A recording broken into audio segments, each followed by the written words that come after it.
It is the second month, the dawn of spring. Du Wenchen lifts her skirt hem and steps into the house. A woman with a swollen belly suddenly hurries over, points at her, and unleashes a furious tirade. You filthy brat! Why are you only getting back now?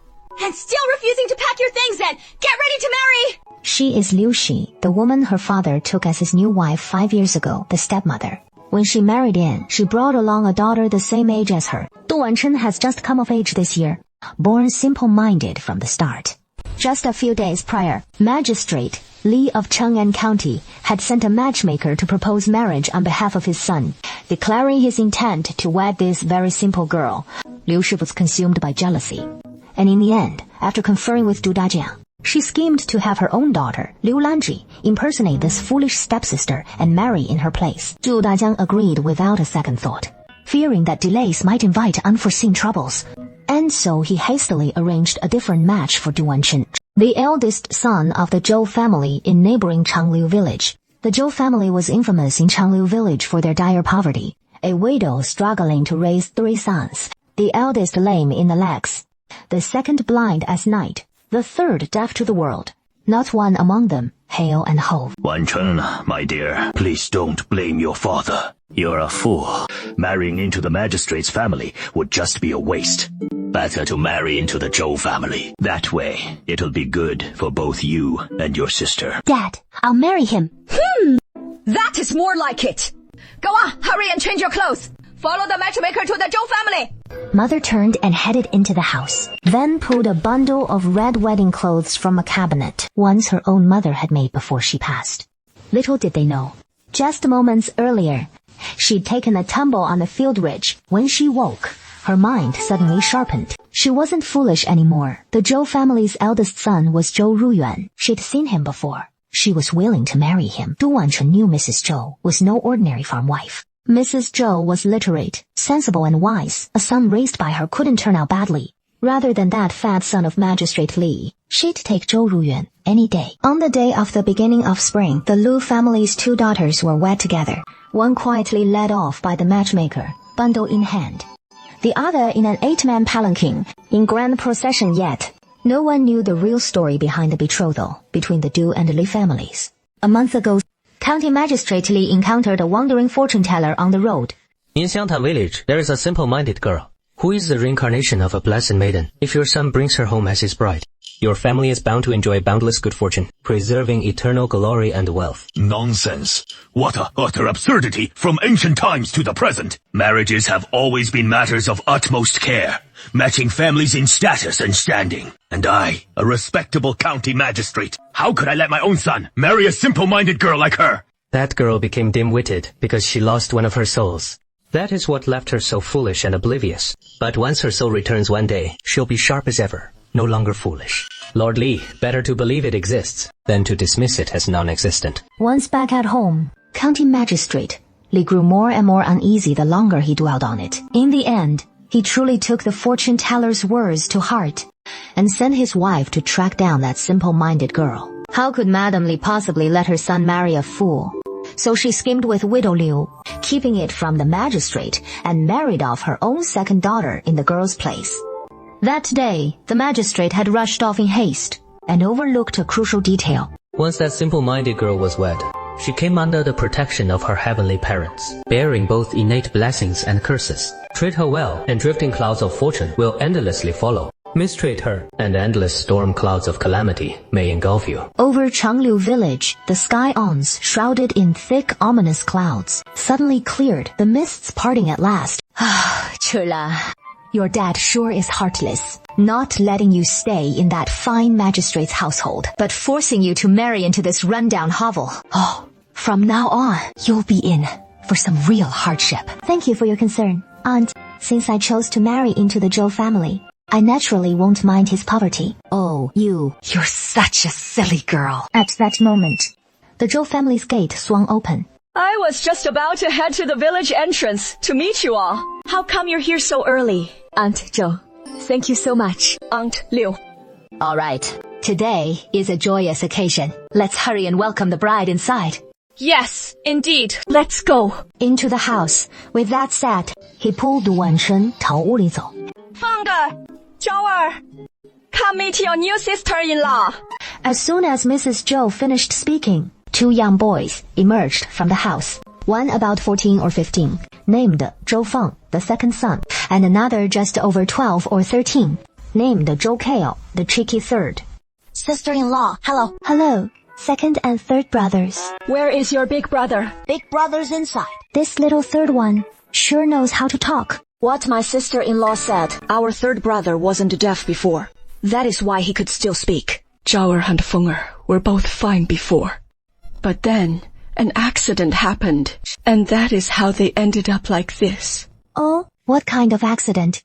Oh, Wan Chen, we've wronged you. This marriage was truly rushed, but we'll make it up to you, double in the days to come. It is all right, Auntie. I don't mind at all. Oh, Wan Chen, our Ru Yuan is a fine young man in every way. It is just his legs and feet that aren't quite right. He can't walk on his own, but the doctor says his legs can still be healed. She called into the house. Ru, the bride's here. Beside the Kang sat a young man, who lifted his head slightly and looked toward Duan Chan. Mother, you go on ahead. The bride and I need to talk. Yeah. I'll go make you some food first.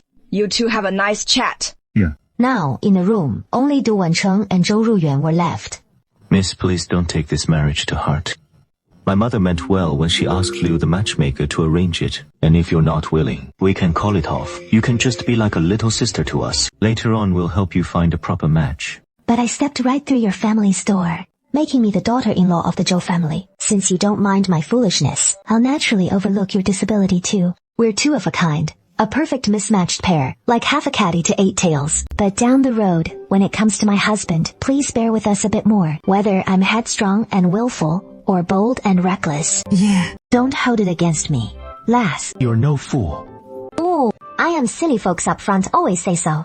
So yeah, I'm a real simpleton. Just then, a voice calls from outside. Mother, come quick! Something's up in the yard!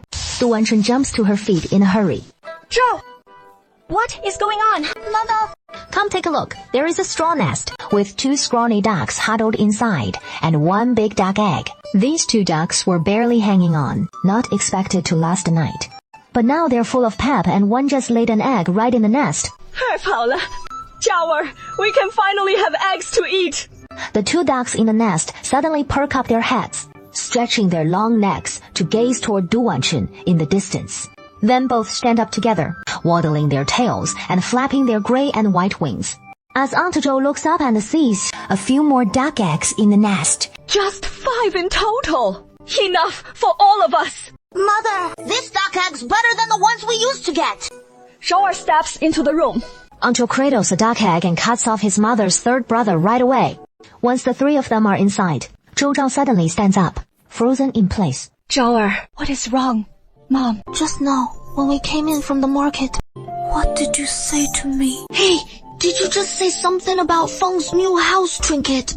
Can you hear me? Yeah, Mom. I can hear you. You can really hear. Yes, Mom. I can hear it all. My boy, you can finally hear.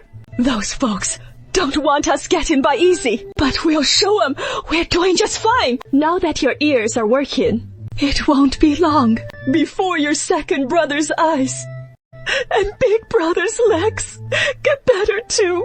Du Wancheng sets the duck egg aside when a voice calls out from outside. Hey, you sly dog. How come you didn't invite me and your big brother to your wedding? This woman is Aunt Zhou's elder sister-in-law, Zhang. Sister-in-law, didn't you say you'd cut ties with us? Since you've already done that, why would we invite you anyway? Ouch! Ouch! Let me take a look. You're afraid we'll spot that silly daughter-in-law of yours? Feels embarrassing, doesn't it? Uh-huh. My eldest daughter-in-law isn't just pretty.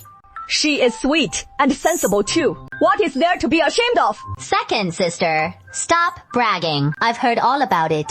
Oh, that girl from the Du family. She has been simple-minded since she was little. Say, she has a son for your eldest boy. Wouldn't he turn out simple too? Ouch!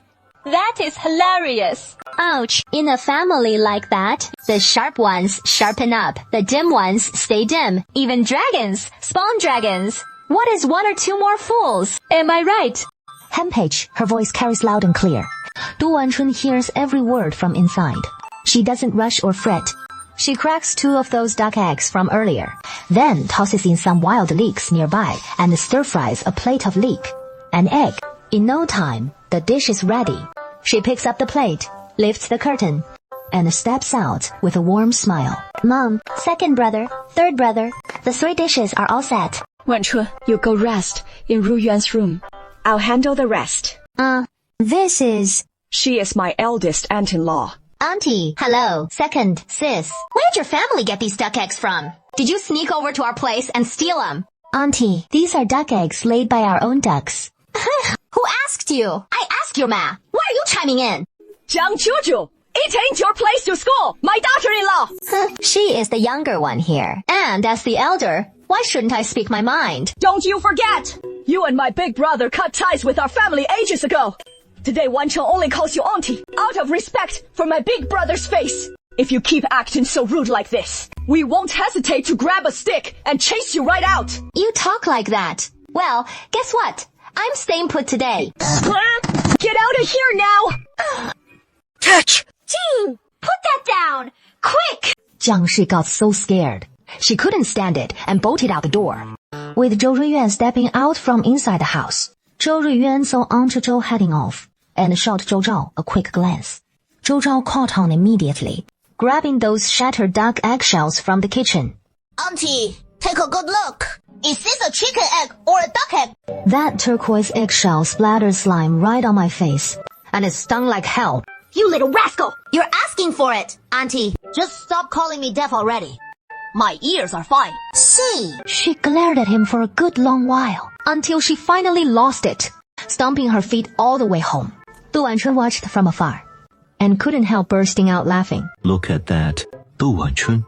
Yeah. That is right. Wanchun, if anyone ever bullies you again from now on, just hide behind me, no questions asked. Even if I can't stand on my own 2 feet, I'll still protect you. Got it. Hubby, let's head out. Hubby, we'll grab some food first. It was a marriage he'd never wanted. But just witnessing that one moment suddenly lit a fire in him. He was determined to get better. Zhou Ruyuan, whose wings had been clipped 3 years prior, seemed to reclaim that old spark of pride right then and there. It was back. Don't worry about the bill. Eat up. Mom, dig in. Access. Mom, you two don't have to pretend. Watch out, or those 2 duck bosses will think we're not feeding them enough and start laying eggs like crazy. We won't be able to keep up. The whole yard echoed with their family's laughter. It has been 3 years, the first time Mom and her 3 sons from the Zhou family have laughed this freely. While next door at Chantinu's, all hell was breaking loose. After Jiang got an earful from old lady Zhou, she lit into Chantinu and her eldest son without mercy. Just look at that precious second sister of yours. Today, she actually chased me off with a shit-stirring stick. Talk about getting out of line. They say the eldest daughter-in-law is like a mother. Your parents are gone, so aren't I basically her mom now? And that is how she treats her own mother. Then she turned on her eldest son. And you? All you ever do is tend the fields. And when you're not, you're off ogling that one girl at the village gate. High time you tied the knot. Those 2 ducks at the Zhou short dodged a bullet. I clearly dosed them with that poison from north of town. So how come they didn't drop dead? Instead, they went and laid eggs. Oh, could it be those ducks never got poisoned at all? Darling, just don't pull any more of those karma-damaging stunts, or Retribution's gonna catch up with you someday. Retribution? What retribution? She is a married woman. Shouldn't be coming back to claim her family's inheritance. Period. Kids, Mom. Our maid didn't take a single thing from us when she left. That rundown little house was the one you didn't want anyway, and the backyard of that little house. They cleared that wasteland themselves. If we're talking about taking advantage, actually, we're the ones who ended up with a piece of their land. What is eating you? You're going soft on your sister now. Homepage. When she was living it up in the capital, did she ever spare a thought for you? Now you're feeling sorry for her. That is just you being a fool for it. Chen Tinyou turned away, not daring to make a peep. If I can't get it right the first time, I'll chant it twice over. She rummages in the house and grabs the rat poison, then heads out to the backyard. After Jiang Shi sets the poison, she spends the whole afternoon twiddling her thumbs, just waiting and waiting until the sky's turning dark. She makes her way to the backyard, eager to see if those 2 ducks are finally dead. but she has barely reached the backyard gate. Mom!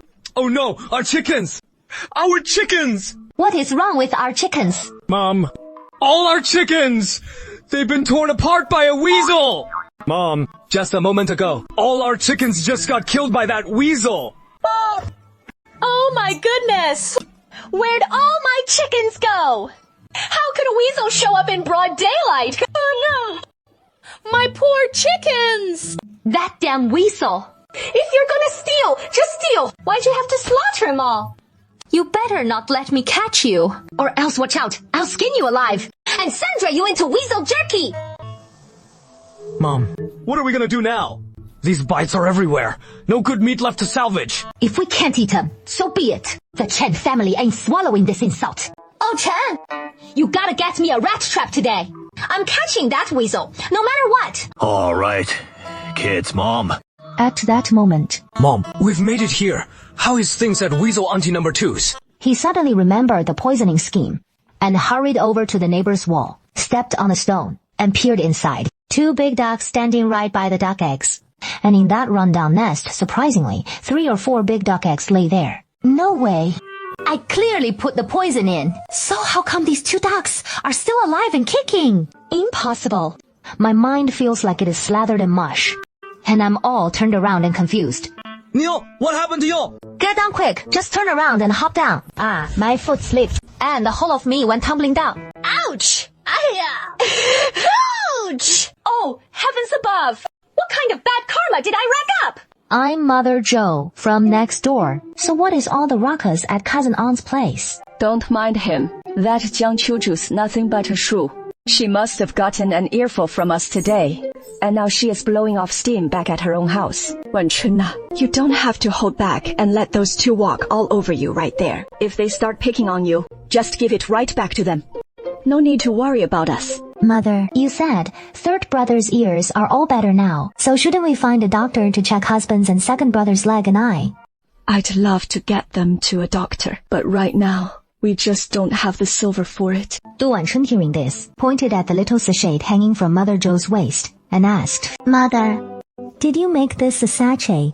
That sachet carries the scents of jasmine and osmanthus, such a surprisingly pleasant fragrance. Yeah. Usually, when mending clothes on ordinary days, I ended up with this scrap of old fabric, but couldn't bear to throw it away. So I gathered some wild flowers from the hills and turned them into this sachet. Mom, your handiwork is truly exquisite. Why don't we make more of these sachets and sell them in town? Take them to town to sell. Would anyone buy them? Ordinary farming families are just scraping by for food and shelter. Who'd even think of buying sachets? Mom, if you tried selling them here in Changliu village, no one would buy them, of course. But head to the county seat. It is a whole different story among the gentry households, where plenty of well-to-do families reside. Surely a few would pick up a sachet or 2 to carry for good fortune. Mom, no rush. First, we need to reclaim our land. Plant some crops. Make sure we have food on the table. Then we'll talk about the rest. Yeah, exactly. Reclaim the land. Today's trouble from the Zhang clan has made it crystal clear to her. These people only bully the weak and fear the strong. For the sake of her own son and daughter-in-law, she is steeled her resolve to seize back that ancestral plot, come what may. Twilight is gradually falling. This night belongs to Du Wancheng, Zhou Ruyuan, their joyous wedding night in the bridal chamber. Wanchun, if you're unwilling, just share a room with Mother tonight. You've come into our home today, looking so humble. Aside from our family's lack of money, it is also Ru Yuan's own wish. His leg hasn't healed yet, so he doesn't want to perform the wedding rites with you. He doesn't want to hold you back. Mother, my husband has already spoken to me about this. I understand his intentions. I'm willing to wait until his leg heals. But how can a new bride be left alone in the bridal chamber on her wedding night? If word gets out to outsiders, they'll just mock us all over again. Rest assured, Mother, I don't mind these things at all. Besides, my husband needs someone to care for him tonight. Good child. If anything comes up tonight, remember to call for me. Got it. Mother, inside the bridal chamber, Zhou Ruyuan is still awake. Husband, You're still up. Why are you here? it is our wedding night tonight. So why can't I come? He goes to the bedside, gathers up the quilt, and prepares to leave. Husband, if you walk out of here with a quilt tonight, then tomorrow I'll be branded an abandoned wife. You go to sleep first.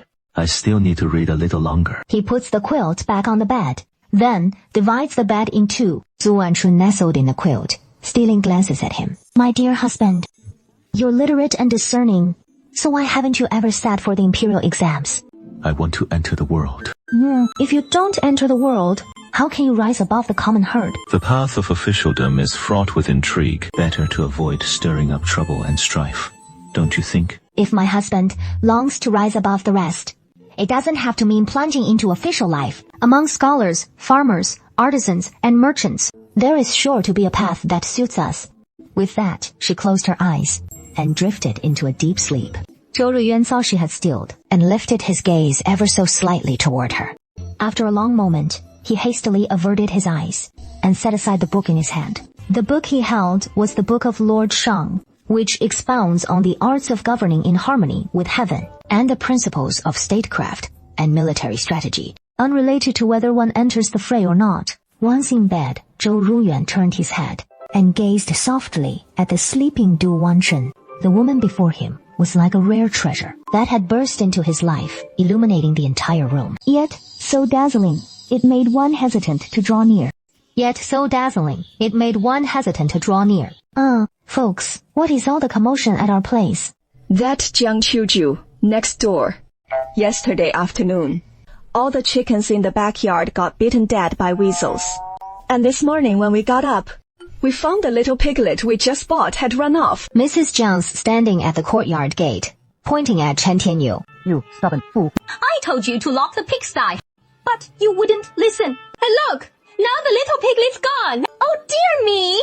What kind of meat we gonna eat this year? Every time Mrs. Jiang slaughters a pig, she hauls off a basinful to eat and dumps the leftover bones right at the Zhou family's door, just to rub it in their faces. Now the Jiang family's lost their little piglet. And I'm afraid there'll be no New Year's pig slaughtering this year. When Chuniang's whipped up some preserved duck eggs, give 'em a try. Last night, those two scrawny ducks laid us a few more eggs, more than enough for us to eat, and even some left to sell. As she says this, she pulls 20 copper coins from her pocket. Talk about a stroke of luck. Just now when I swung by the hill place west of the village to borrow some rice, their daughter-in-law's pregnant and come down with fetal toxins, craving duck eggs to clear out that inner heat. So I sold them all our leftover duck eggs and scored these copper coins. Plus they tossed in a bowl of rice for good measure. Just then, Zhou Ruiyuan came back. Big brother, how'd you come out here?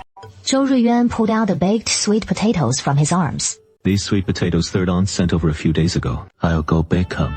Zhou Ruiyuan handed one to Zhou Fang and Zhou Chao, then selected the nicest looking one, patiently peeling away the still steaming skin. After a moment, Zhou Ruiyuan handed him the wrapped sweet potato. Here.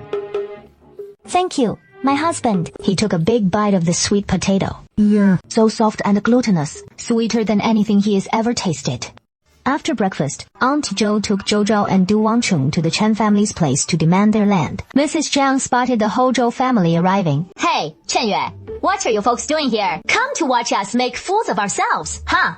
Jiang Qiuju, your family's been squatting on our plot for 2 whole years now. So isn't it high time you handed it back? So you're here to strong-arm me for that land? That plot! I paid good money for it! And I should have come to claim it ages ago. PFFT. This land was left to us by my in-laws. Who the heck says it is yours? Aunt Gao knew he'd pull something like this all along, and pulls the land deed straight from her bosom. I've got the real deed right here. So how about we take it to the county court and let them decide whose land it really is? Take a close look. Is this the genuine article? That one's a forgery Zhou Ruiyuan, cooked up from memory. He has got a real knack for fine handwriting, even down to copying the script, thumbprint, and seal spot on imitations. Convincing enough to fool anyone. The mediator can't even read, spots the red seal right away, and buys it as the real thing. Hey, how could this be? Could it be that the old one was fake? Jiang Qu, we're king one way or another. No need to drag this into court. You've got more than enough land already. You won't miss a plot or two. So why not just hand it over to a saucy widow like you? You think you can just take this land from me? Not unless I'm dead! All of you get out! Get lost! Or I'll make you regret it! Is there no rule of law left for me? Assault in the street! That is attempted murder! I never noticed this little rascal was so fierce before. Big aunt, have you forgotten what I told you? I'm not deaf anymore. Zhou Chao shoves Aunt Jiang and flings the iron tongs in his hand forward. Aunt Jiang loses her footing and tumbles straight to the ground, writhing in agony. Hey, you rotten little punk! You're getting more and more out of line. You even lay hands on your aunt-in-law. Aunt-in-law, who do you think you are? You! Your big brother! Come on out and say something fair! Are we getting this land back or not?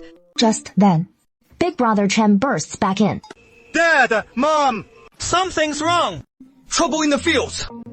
No. We've got rice and veggies planted out there. What could possibly go wrong? Dad! Mom! Come quick and see for yourselves! Though it is all foggy and unclear, he lets his son drag him toward the door.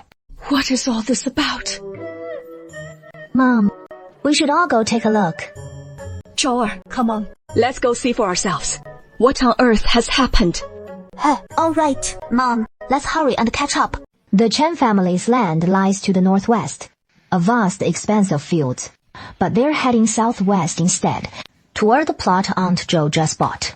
Isn't this the path to our own land? Could something terrible have happened in our fields? Hold on, don't panic. Let's see what is going on first. Jiang Sheng stands frozen before a tangle of weeds, staring at the devastation ahead, shuddering in sheer horror. Oh my god!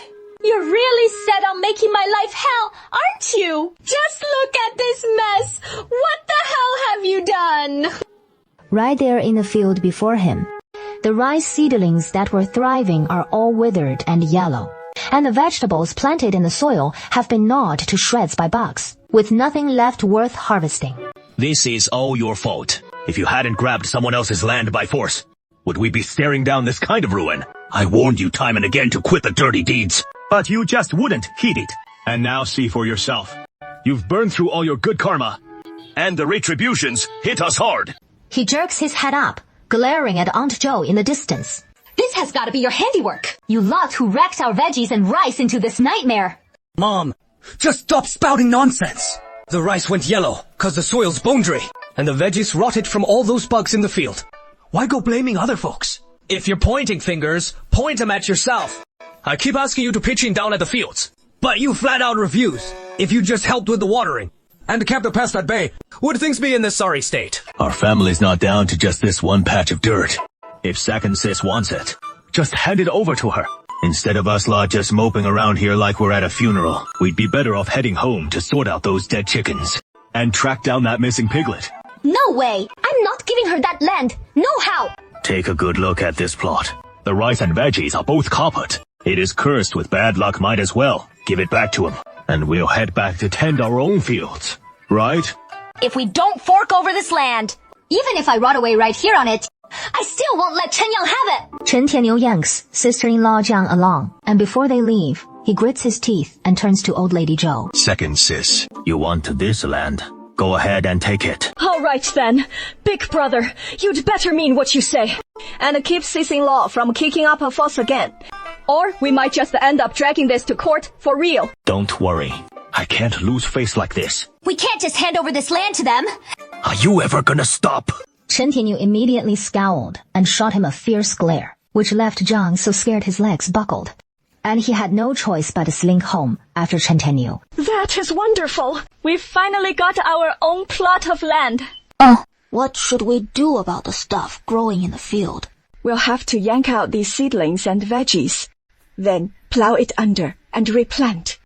Mom, third brother, hold on. Don't rush. Let me take a closer look first. Wanchun. Du Wanchun crouched down, reached out, and gently felt the vegetable leaves. Then she checked the rice seedlings. Mom, no need to panic. These can still be saved. They'll pull through. These seedlings and veggies are just a bit sick. A little medicine ought to do the trick. They should perk right up. Back when Du Wanchun was young and green, she'd tag along with Mom in the veggie patch figuring these things out, and picked up a thing or two along the way. All right. I've still got a few coppers in my pocket, so I'll head to the county in a bit to grab some medicine and pick up some rice and seeds while I'm there. The family has returned home and shared the news with Zhou Ruyuan and Zhou Feng. Zhou Ruyuan and Zhou Feng suddenly seemed much steadier. Upon hearing that the land was coming back to them, they immediately pulled out all the leftover seeds from before. Mother, how about you skip heading to the county today? We can plant these right away and see how they do. Of course, I have to go. Even without seeds, I still need rice and medicine. With that, she turned and headed inside, grabbing some copper coins and tucking them into her pocket. Wenchun, you'll stay home. I'll take Zhao'er with me. Yeah, okay, Mother. Be careful on the road. Our Changliu village sits right up against Chang'an County, so it is less than half an hour's walk. You and Riyuan just wait at home, and Zhao'er and I will be back before you know it. Got it, Mother. And soon after they left, noon was fast approaching. He peered into the pot again and spotted a few steamed cornmeal flatbreads inside. Still warm, it looked like Aunt Zhou had made them that morning. He pulled out the cornmeal flatbreads and set them aside, then rummaged up the last of the sweet potatoes at home, peeled them and chopped them into chunks before tossing them into the pot with the remaining rice to boil. He crouched down and peered at the fire inside, picked up a dry twig, ready to feed it into the stove. But just as he reached out, he realized the branch in his hand had been gently seized, with the sweet potato porridge in the pot beginning to steam. Du Wancheng quickly grabbed the large ladle and stirred the pot. Zhou Ruyuan was taken aback by her feet rooted to the spot in surprise, yet so deft and practiced in her farm chores. While he ached with tenderness for her, this young woman moving with the grace of flowing clouds and running water in the kitchen. She must have done this countless times before. Once the porridge was ready, Du Wanchun hurriedly ladled out a bowl for her husband. Leave the rest to me, she said. You go ahead and wait outside.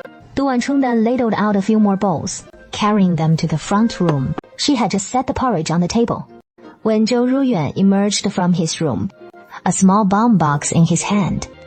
Husband, come drink your porridge. Zhou Ruyuan walked straight to her side and gently took her hand.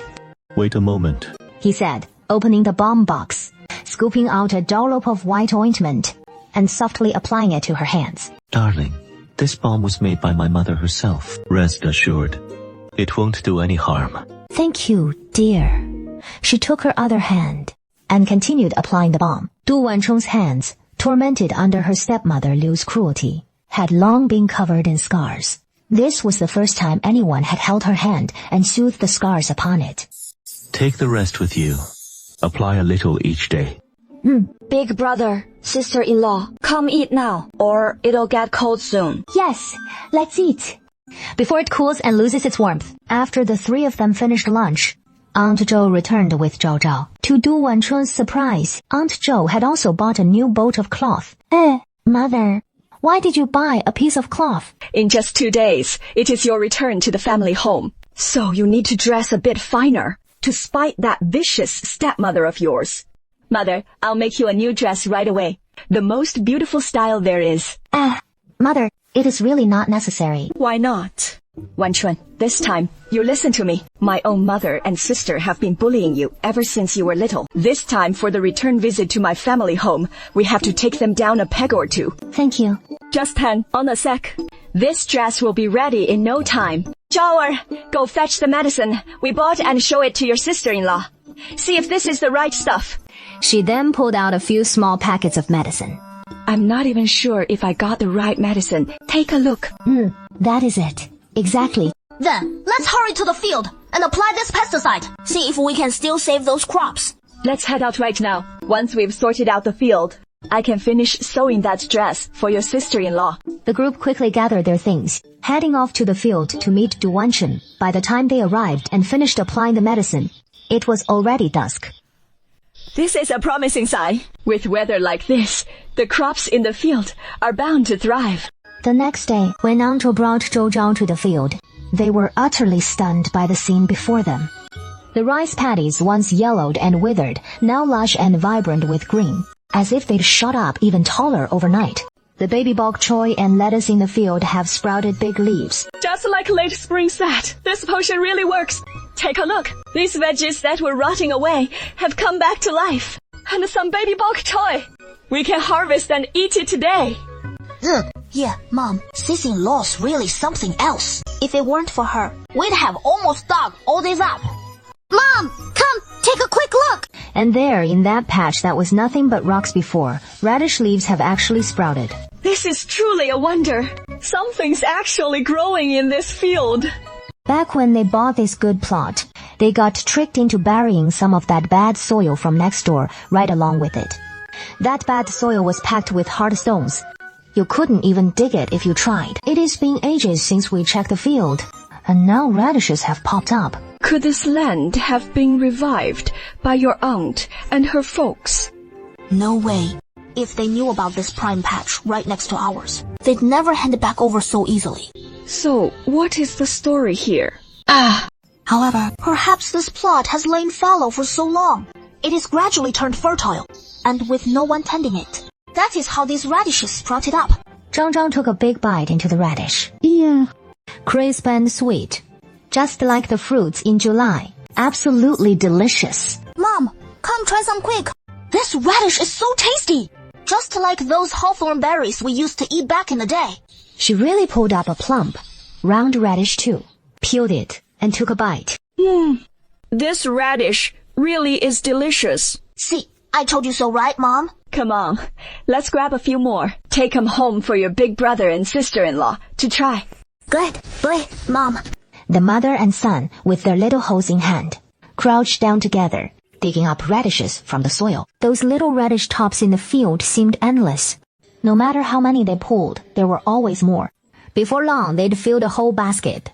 Du Wanchun had her rice cooked nice and early, and when she saw them coming back, she hurried out to meet them. Mom, Fen brother, Miss, what on earth have you got there on your backs? Fanchun, come on. Give this radish a try. Mom, where'd you get this radish from? Yeah, this radish is really delicious, isn't it? Tastes good, right. We just dug it right out of our own field. That plot we bought was nothing but rocks back then. And now look, it is sprouting radishes. That is just wonderful. Yeah, we can stew it into radish soup. But with all these radishes, we could never eat them all.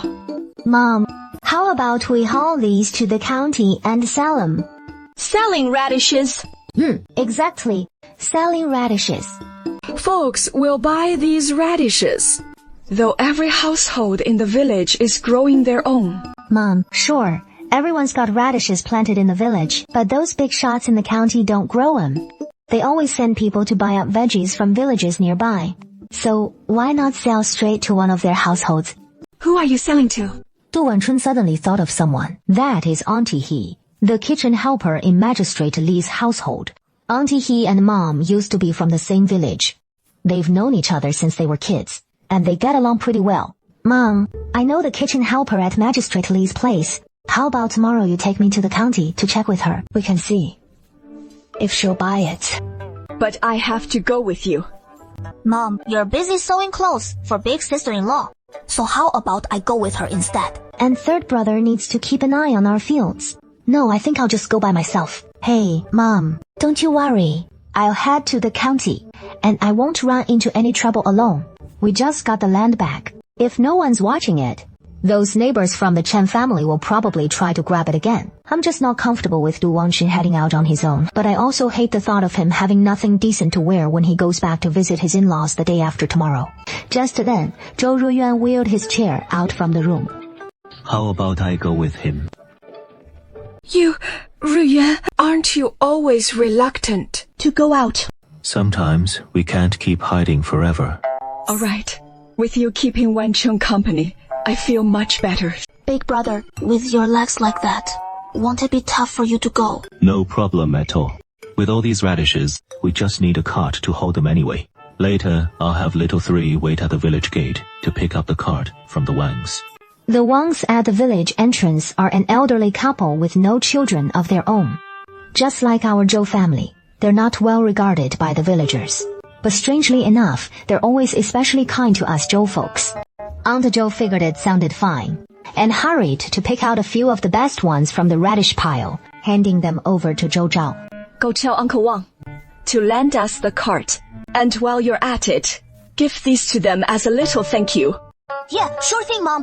I'll head out right now. He grabbed the radishes, turned on his heel, left the house, and made for the village gate.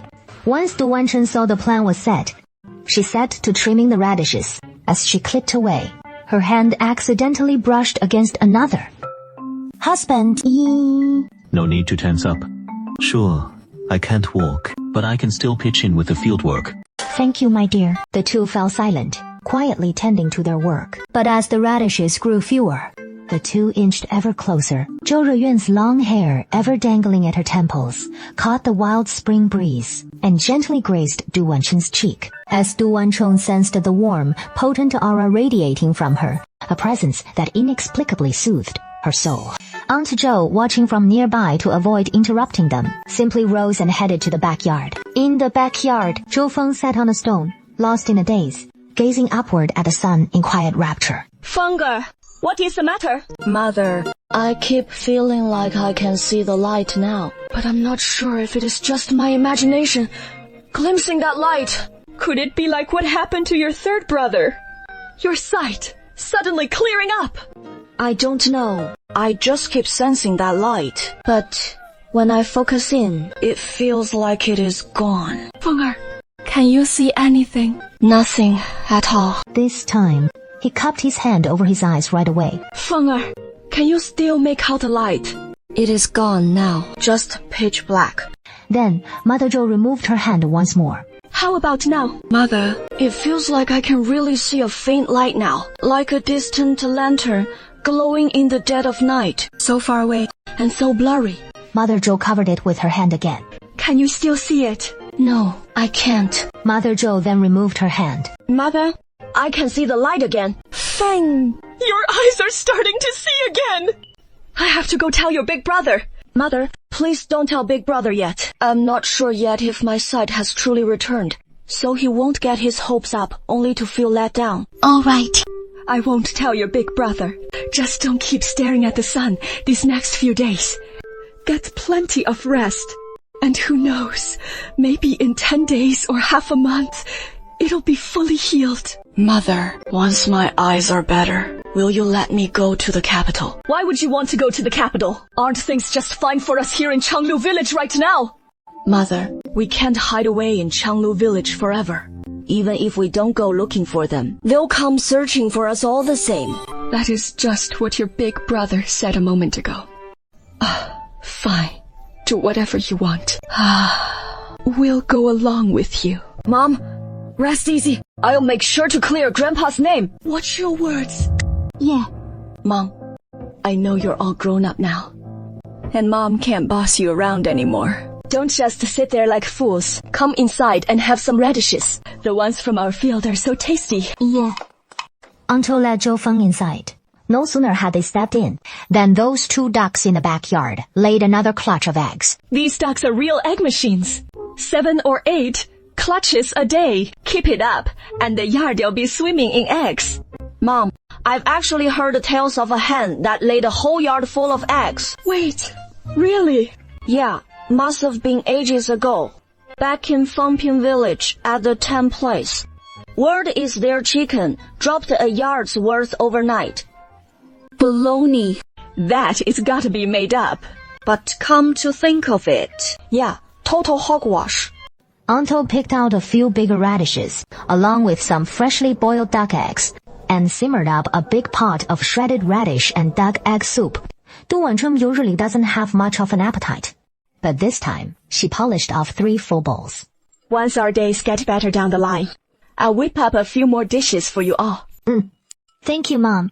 You silly child. What is there to thank me for? We're all family here.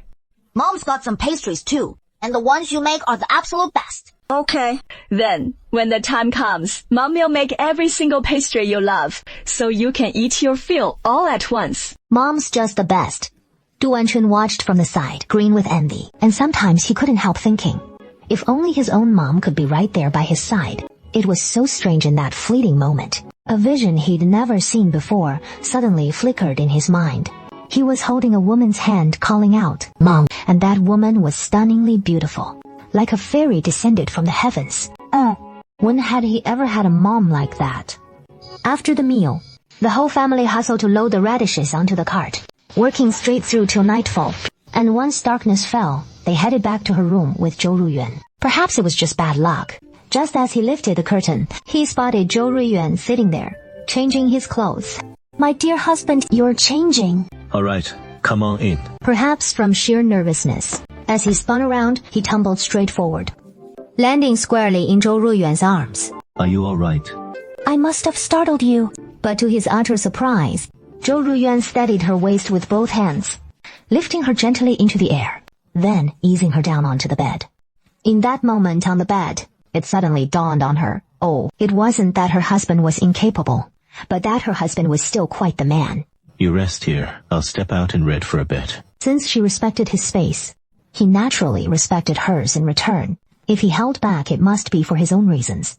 The next day, Du Wanchu and Zhou Ruyuan hitched up the cart, hauling a load of radishes into Chang'an County. They pulled up to the Lai family's back gate and knocked. You've come to deliver the vegetables. Could Auntie he come out to receive them? Of course. I'll fetch her right away. And soon enough, out came Auntie He. You're Wang Chen, aren't you? Yeah, Auntie. Oh my. Ever since your mom passed away, I hardly ever see you anymore.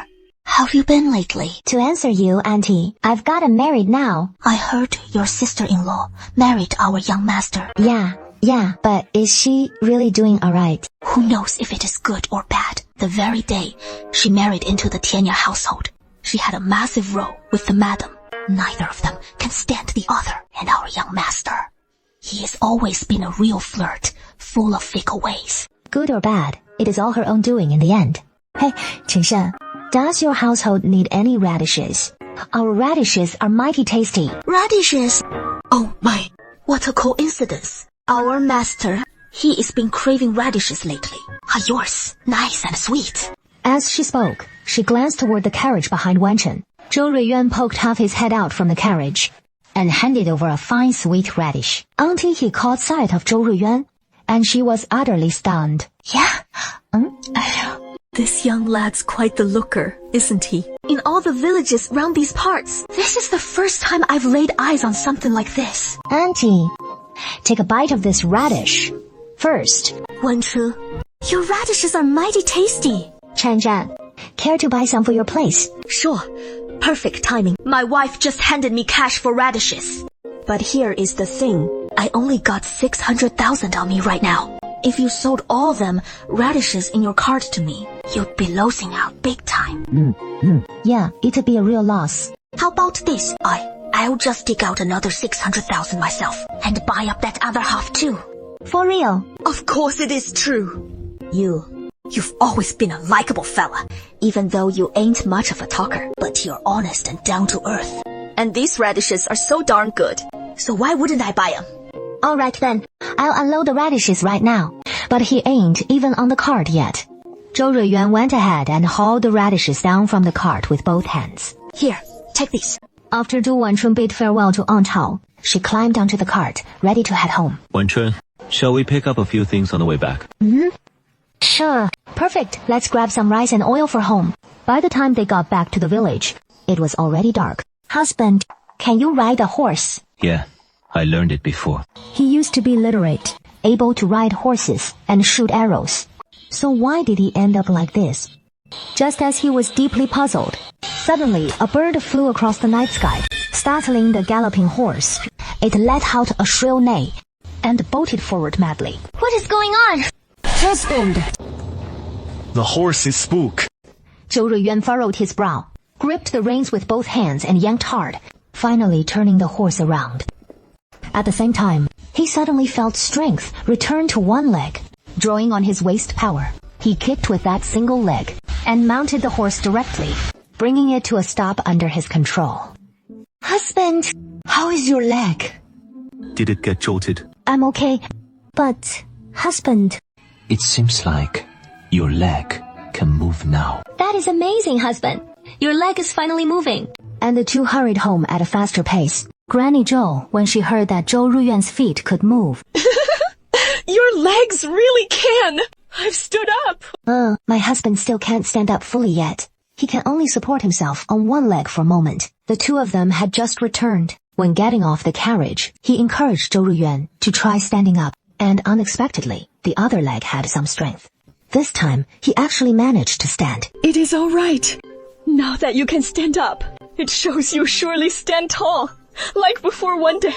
We can take it slow and practice step by step. Mother's right. My dear husband, I'll practice alongside you from now on. You've worked so hard, my lady. This is the first time he has shown such tenderness to his wife. Mother, we sold the radishes today and earned 120 wen. We used those copper coins to buy 10 caddies of rice and a caddy of oil on the way back. Who knew our radishes could fetch so many copper coins? We got lucky today. Aunt, he took a real shine to our family's radishes. She even covered half the cost herself and bought up every last one we had left. With this rice and oil in hand, the Zhou family can finally breathe easy without fearing an empty belly. Mother, in a few days, we'll take the radishes and duck eggs to market. And with the copper coins we earn, we'll make some new clothes for you, second brother and third brother. Silly girl. Once you marry into a wealthy family, the first thing I do is get you a proper piece of jewelry. Look at you, so pretty and spirited, yet nothing adorning your head. Mother, it is all right. You'll have all those soon enough. The next morning, today's the return to your natal home. Du Wansheng rises early, slipping into the new outfit foster mother Zhou made just for her. You look stunning. I wish I could have a daughter just like you. Mother, but I am your daughter after all.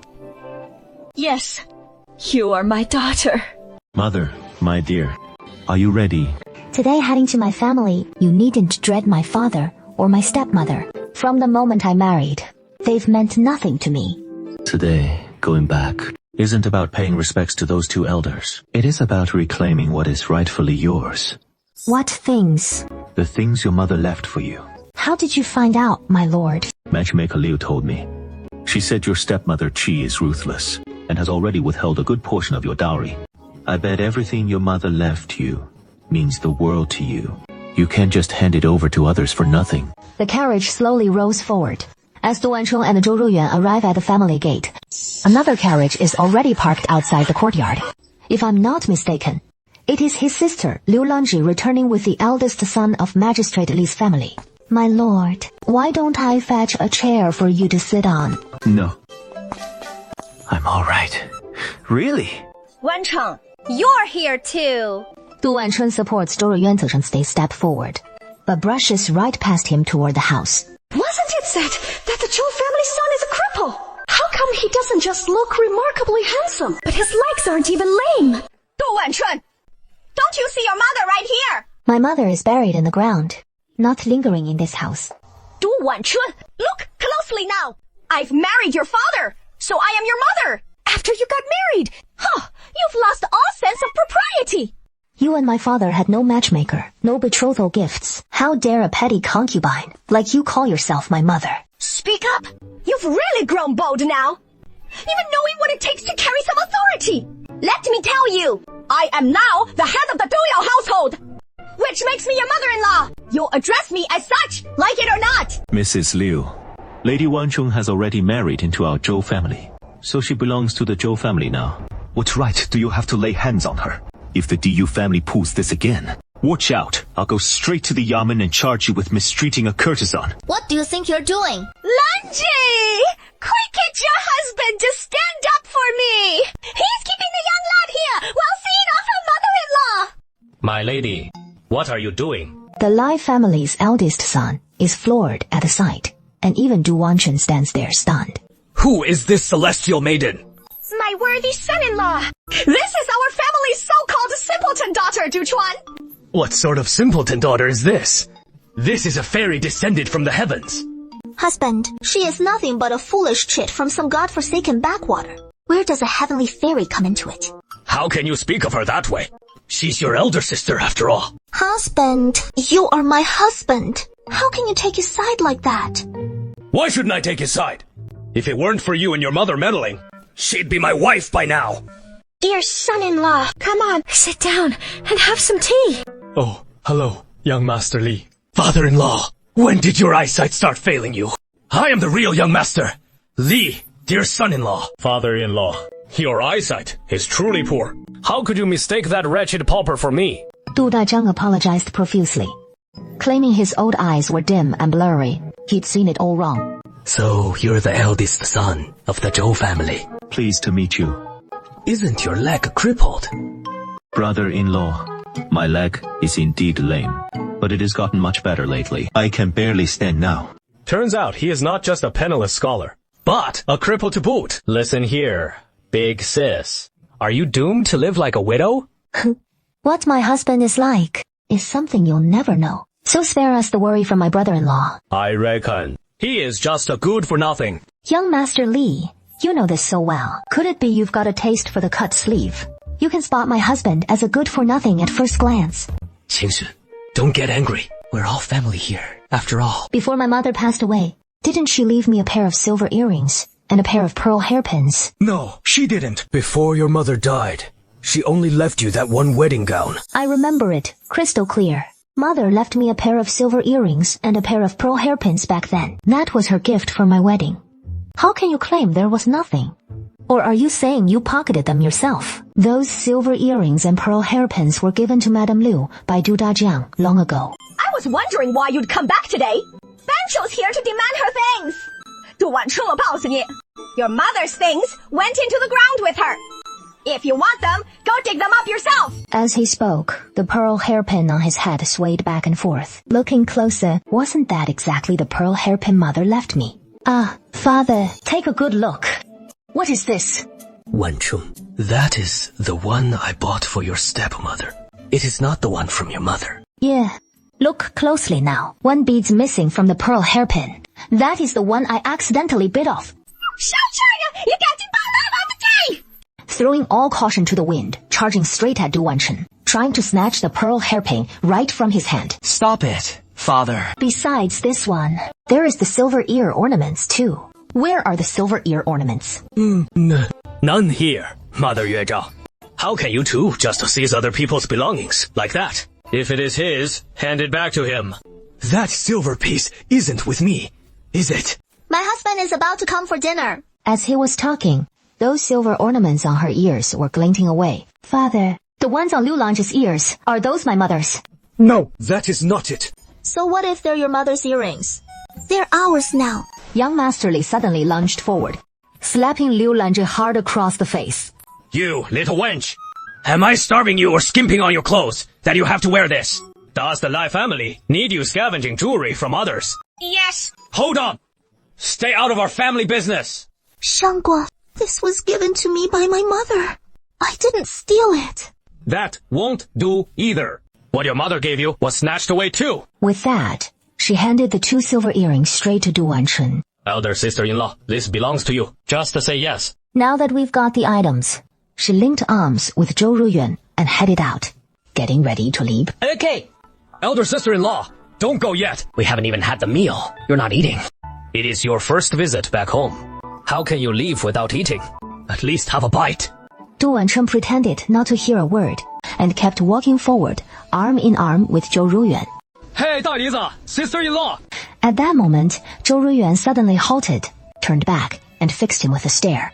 Move your feet aside. Young Master Li, keep the meal for yourself. With that, he turned, wrapped an arm around Du Wanchen's waist, and scooped her up in his arms, striding toward the carriage. She never imagined her husband could sweep her off her feet like that, standing tall. Young Master Li watched as Du Wanchen and her husband departed, snorted coldly, and stormed back inside. Mother, it is all your fault. If it weren't for your marriage, how could I have ended up marrying into your family? Silly child.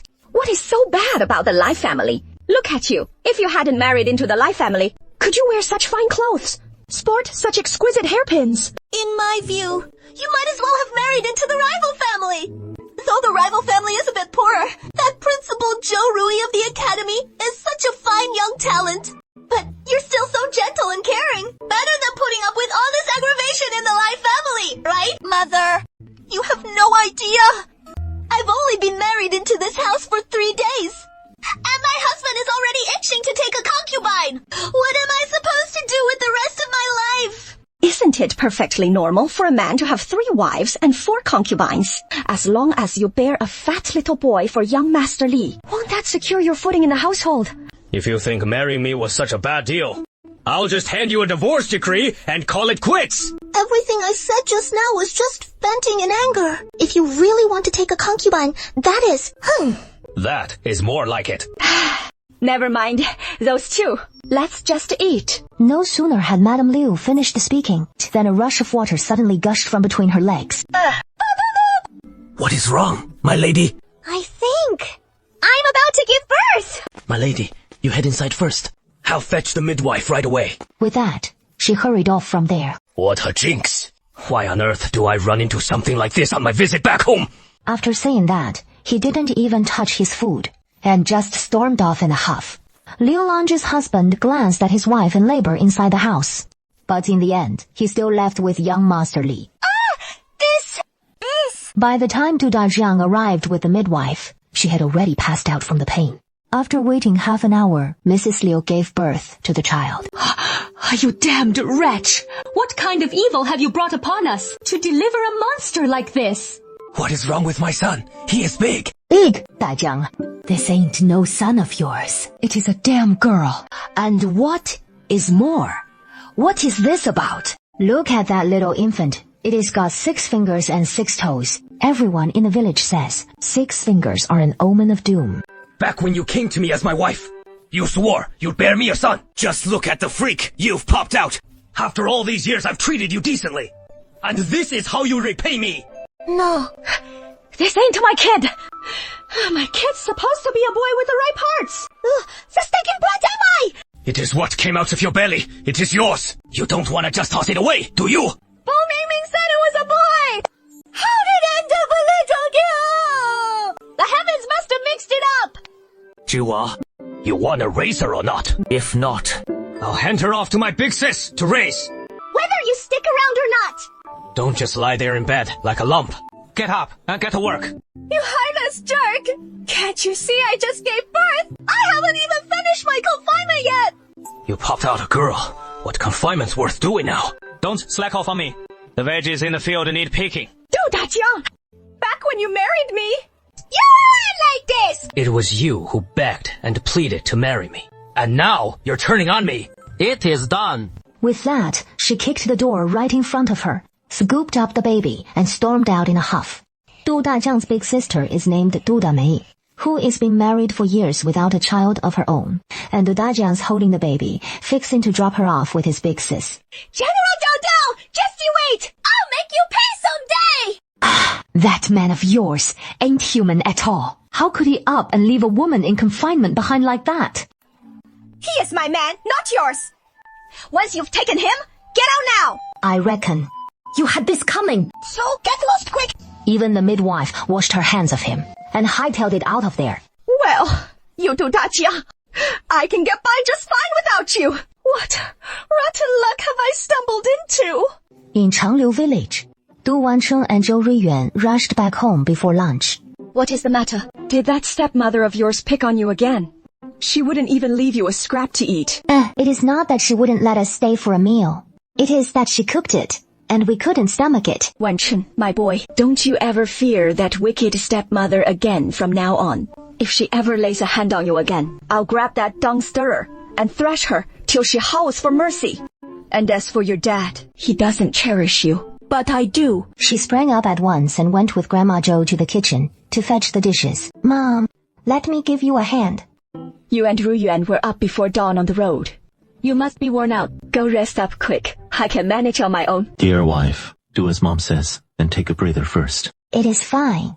I'm not tired at all. Second brother, third brother, dinner's ready. Eldest sister-in-law, how come you're back so soon? Third brother, is your ear completely healed now? No, not only is it fully healed, but I even feel like I can hear more clearly than before. That is great. So third brother, what are your plans going forward? First, I'll tend to the fields at home. Then he glanced over at Du Wangchun nearby. It is nothing. We're all family here. Just say it straight. Then head to Chenzhou What for? Going to Chenzhou to enlist in the army. to take up a post in the army. That means marching off to war. You think you're still that hot-headed kid who could barely get a word out in anger? Mother, enlisting could be a good thing. Who knows? Third brother might even earn himself an official rank and come back with honors. I'm just scared that once he goes, he might never make it back. Mother, it won't be like that. This time, when I go to Guangzhou, I'll look for Captain Li first. With his help, he won't just stick me as a lowly foot soldier. Yeah, Captain Lin. A friend I made back in the capital. He started out as a foot soldier in Chenzhou years ago, earned some merits in battle, and rose to become a captain. Mother, if there is someone in the army to look out for him, wouldn't that be even better? Third brother's not a kid anymore. It'd be good for him to head out and gain some experience. Better than being cooped up in these mountains forever. Okay, third brother's clever and capable. He is bound to make something of himself. You're right. Big sister-in-law. Mom, just trust me this once. Third brother, go ahead. Thanks, big brother. But you gotta wait till my leg's fully healed. Then we'll get someone to tend the fields at home. I don't want your big sister-in-law wearing herself out. Yeah, don't worry. Big brother, I'll definitely wait till things are settled at home before I leave. Mom, the dishes are all on the table.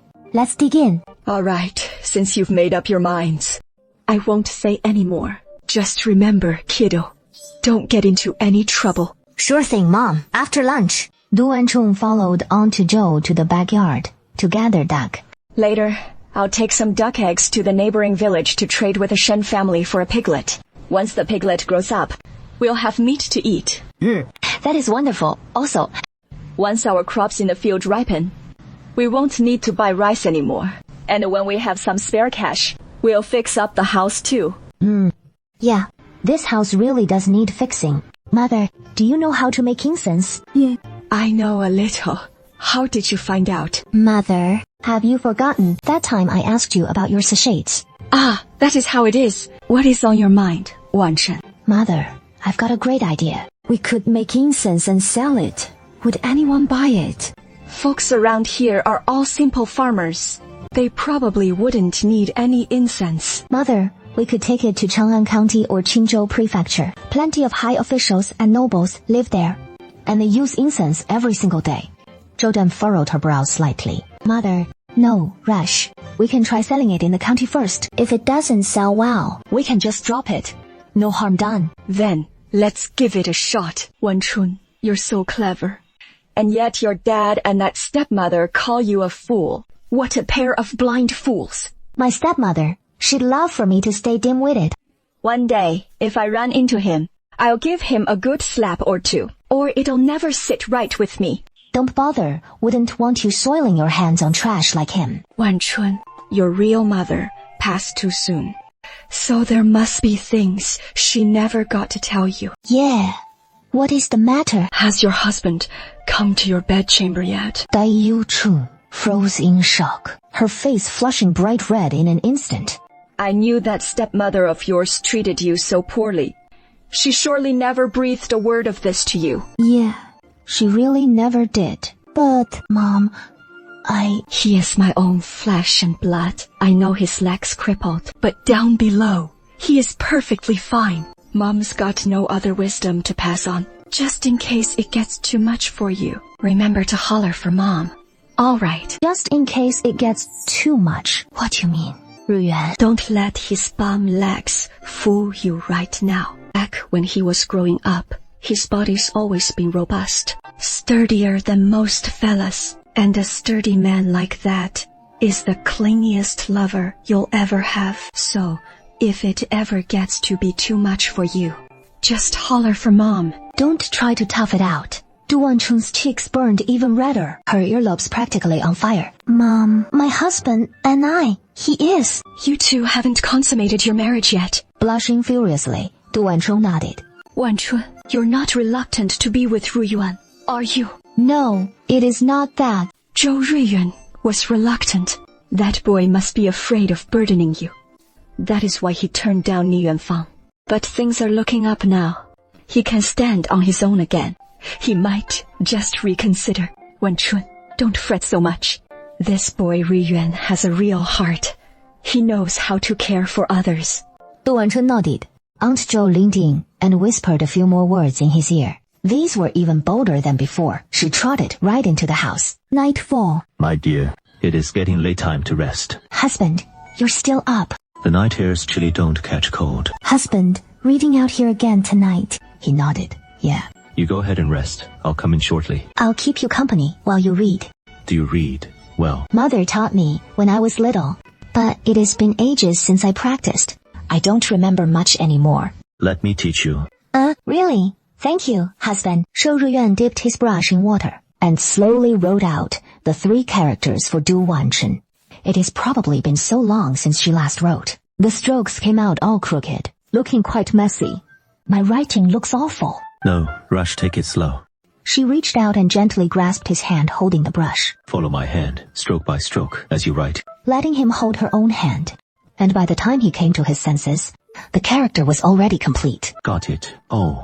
Yeah, I got it. Husband, could you teach me to write your name? My name. Right, your name. Okay. I'll teach you. She took his hand once more, and stroke by stroke, formed the character Zhou. But as she reached the final character, Du Wanchen couldn't help turning her head to gaze at Zhou Riyuan beside her.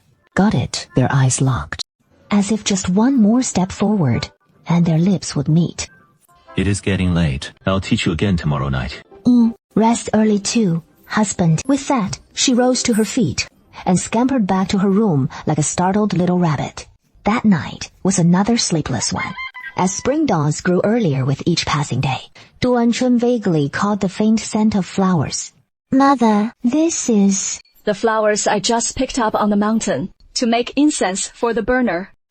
Mother, it is fine to eat a few flowers. You can make scented paths too, but I didn't pick many flowers. If only I could gather a few more. Mother, hold on a sec. I'll go pick with you. You know. Have your breakfast first. Hey? Where is my husband and the others? Ruyuan's chopping wood in the backyard. Zhao Er's taken Feng Er to the fields. Wenchun, your stepmother's given birth. When we went yesterday, the baby hadn't come yet. It happened right after you left yesterday. I heard from folks in the village she had a girl, and a 6-fingered one at that. Your brother's been hoping and praying for a son. Looks like his dreams went up in smoke. It is more than just dashed hopes. He got so mad, he dumped the baby on your aunt. Can you imagine? It is his own flesh and blood. How could he not feel a shred of pity? He wolfed down his corn cake in no time, and headed up the mountain with Aunt Zhou. On the way up the mountain, Du Wanchen and Aunt Zhou ran into the Meng family from the village. Old Meng had laid eyes on Aunt Zhou once 2 years back, and he'd been obsessed ever since, dying to take her as a concubine. In the end, it was Aunt Zhou who threatened to end it all. That finally killed his fancy. After that whole mess blew over, he didn't just rub Aunt Meng the wrong way. He went and ticked off Uncle Meng too, which made life downright miserable for the Zhou family in Chenglu village. Uncle Meng and Aunt Meng were just heading back from their daughter's place when they spotted Aunt Zhou. The old Zhou bunch. Where are you folks off to? Aunt Zhou paid them no mind, just grabbed Du Wanchen's hand and hurried on ahead. Ain't it just 'cause she has got a thick skin? Still just a widow, ain't she? What has she got to be so smug about? Once the two of them reached the edge of the Zhou family's plot, they came to a sudden halt. Hey, old-timer, I heard from that Chen fella's wife that they've handed the land back to the Zhous. Sema, let's go take a peek at what they've got growing in there. The pair of them wandered right into the Zhou family's field. Zhou Chao had just taken Zhou Fang back home. And there it was, a lush, green stretch as far as the eye could see. This little widow sure knows how to work the land. I heard from that Chen fella's wife that their veggies were all bug-eaten and rotten. But look at this thriving, just fine. These greens are really coming along nicely. Sturdier than anything we've got in our patch. Must be their dumb luck, snagging a prime piece of dirt like this. The old Qing crew probably hasn't caught wind of it yet. And if they found out the land they just gave away was pumping out this much crop, they'd be kicking up a fuss with the Zhaos for sure. Let's go tell that old Chen couple right now. Oh, we're heading out right away. Chen Tianyong和his wife 这事儿, we'll hear about this. Yeah, from the old Meng family. Is what you're saying really true? Old Man Meng and his wife nodded in agreement. Stiff suddenly shot to his feet and barked at Chen Tianyong. I told you back then not to pay back that debt, but you insisted on settling it. And look what happened. Now all the grain we grew is just handed over to them on a platter. Why the hell should we? Why just give it away to them for free? 陈铁牛, I'm telling you, this ain't over yet. I'm going down to the fields to check it out. I'll go with you. The two of them stormed off toward the Zhou family's plot, and both were left completely stunned. 陈铁牛啦! Take a quick look. How fine these crops are growing. 陈又文, you see, we're not getting by easy. So don't you think you have it easy either? What the hell are you doing? You worthless piece of trash. You deserve every bit of your poverty. Folks are about to walk all over you, and you don't even see it coming. Go on then, keep yanking up those veggies in the field. Let's see what you'll have left to eat. I'll be watching to see what you scrounge up to eat. Starve to death. You little widow. I'll see you starve. He was pulling them up with even more gusto. After all that ruckus, the whole field and the veggie patch were trashed by Zhang Shi all by himself. 陈友啊, you filthy widow. Let's see how you handle that come harvest time. Enough of that. Let's hightail it home. But right then, out of nowhere, a black snake slithers up. Lunging straight for you! It coils right on their heels, then sinks its fangs into Zhang Shi's arm. What the? He hits the dirt, flailing his arm and groaning in agony. Chen Tianyu just stares, too spooked to move closer. Tumbles over in terror, scrambling backward like mad. When he finally picks up again, every last veggie Zhang Shi yanked out has sprouted back up, taller and lusher than before. Stinky hack! Quick! Look! Hurry, come, save me! Save me! Look over there! Zhang Shi grits through the pain, squints ahead. What? What is happening here? How is everything all fine now? Damn, ghost! There is a ghost around! With that, he bolts back home. Chen Tianyu tumbling right after him, rolling and crawling in a panic. Chen Laode inside the house hears his own mother's cries and hurries out to check. Mom, what is wrong? Zhang Shi suddenly collapses to the ground, foaming at the mouth and convulsing. Mom, what is wrong with you? Mom! Your mom was bitten by a snake. Hurry and take her to the doctor. Chen Laode quickly hoists Zhang Shi onto his back, rushing toward Dr. Xu's house in the village. Doctor, quick! Take a look at my mom. She's been bitten by a snake. Snake? What kind of snake bit her? By a black-skinned, triangular-headed snake. This is bad. This snake's highly venomous. He turns and grabs a bottle of baijiu from inside the house, pouring it over the wound. Dr. Xu hurriedly grabs an antidote pill from the cabinet and makes Zhang Shi swallow it. How on earth did you get bitten by a snake? Dad, how did Mom get bitten? In the vegetable garden. No wonder. In the veggie patch, there have always been snakes like that up on the mountain, but they're not that common. You just had bad luck. Running into one. Take this back and rub it on Chendasao.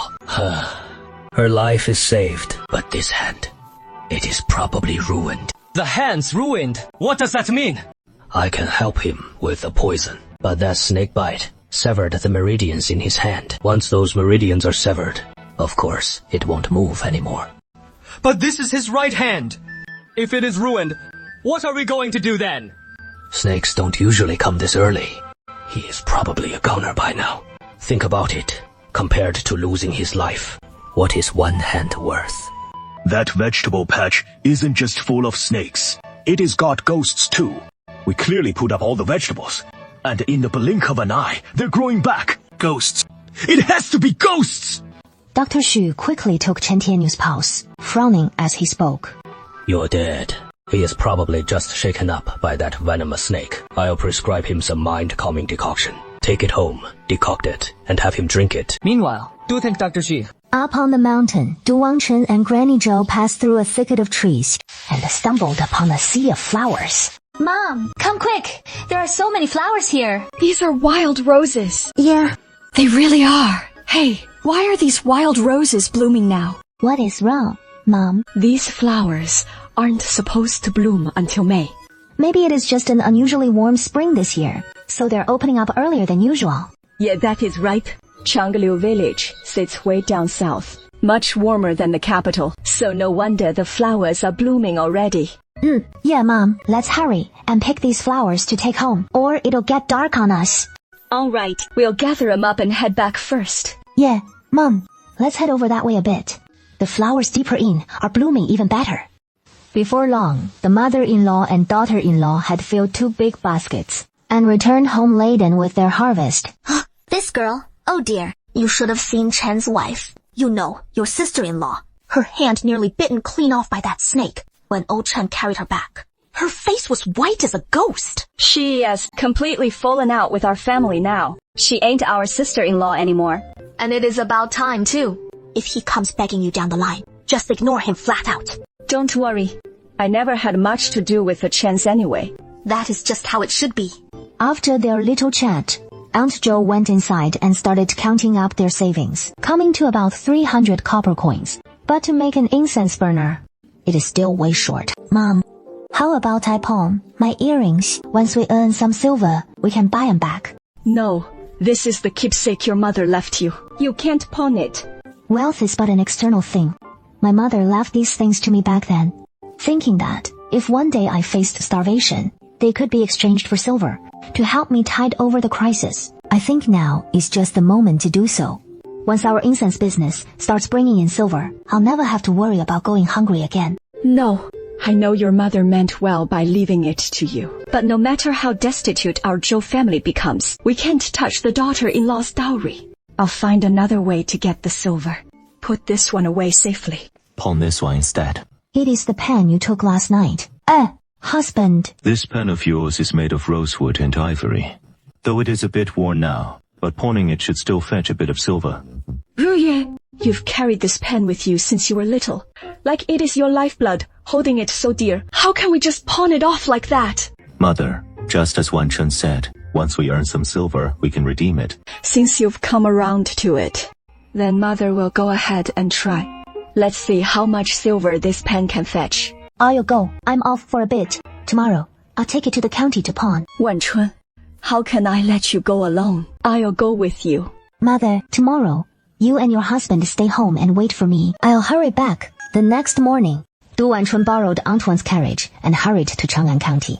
Finally, pulling up in front of a pawn shop. This won't fetch much silver. Roughly how much? 50 wen. 50 wen. 50 wen is too little. How about 100 wen? Du Wanchun still shakes her head. How about 500 wen? Pawn it or not? Not pawning. I won't pawn it. Young lady, you can't be too greedy. It can only be 500 wen. Can't go any higher. Even if it is 500 taels, I still won't pawn it. As soon as Du Wanchun stepped out the door, she ran into Auntie, the kitchen helper at Magistrate Li's house. Wanchun? What brings you here? Auntie, I'm in the county today to pick up a few things for my husband. Wanchun, got any more of those little radishes at home? Yeah, we've still got some at home. Could you sell me some more? Auntie, you want more radishes? Yeah, I got some from you last time. And Magistrate Li and his wife both love them. They didn't just eat them. They even had me make some to send over to the Feng family. That old master at the Feng place loves your radishes too. So right now, he has asked me to grab a few more. Honest? So, how many radishes is Master Feng after? Same as last time. That amount should do, so we don't end up with too many that spoil at home.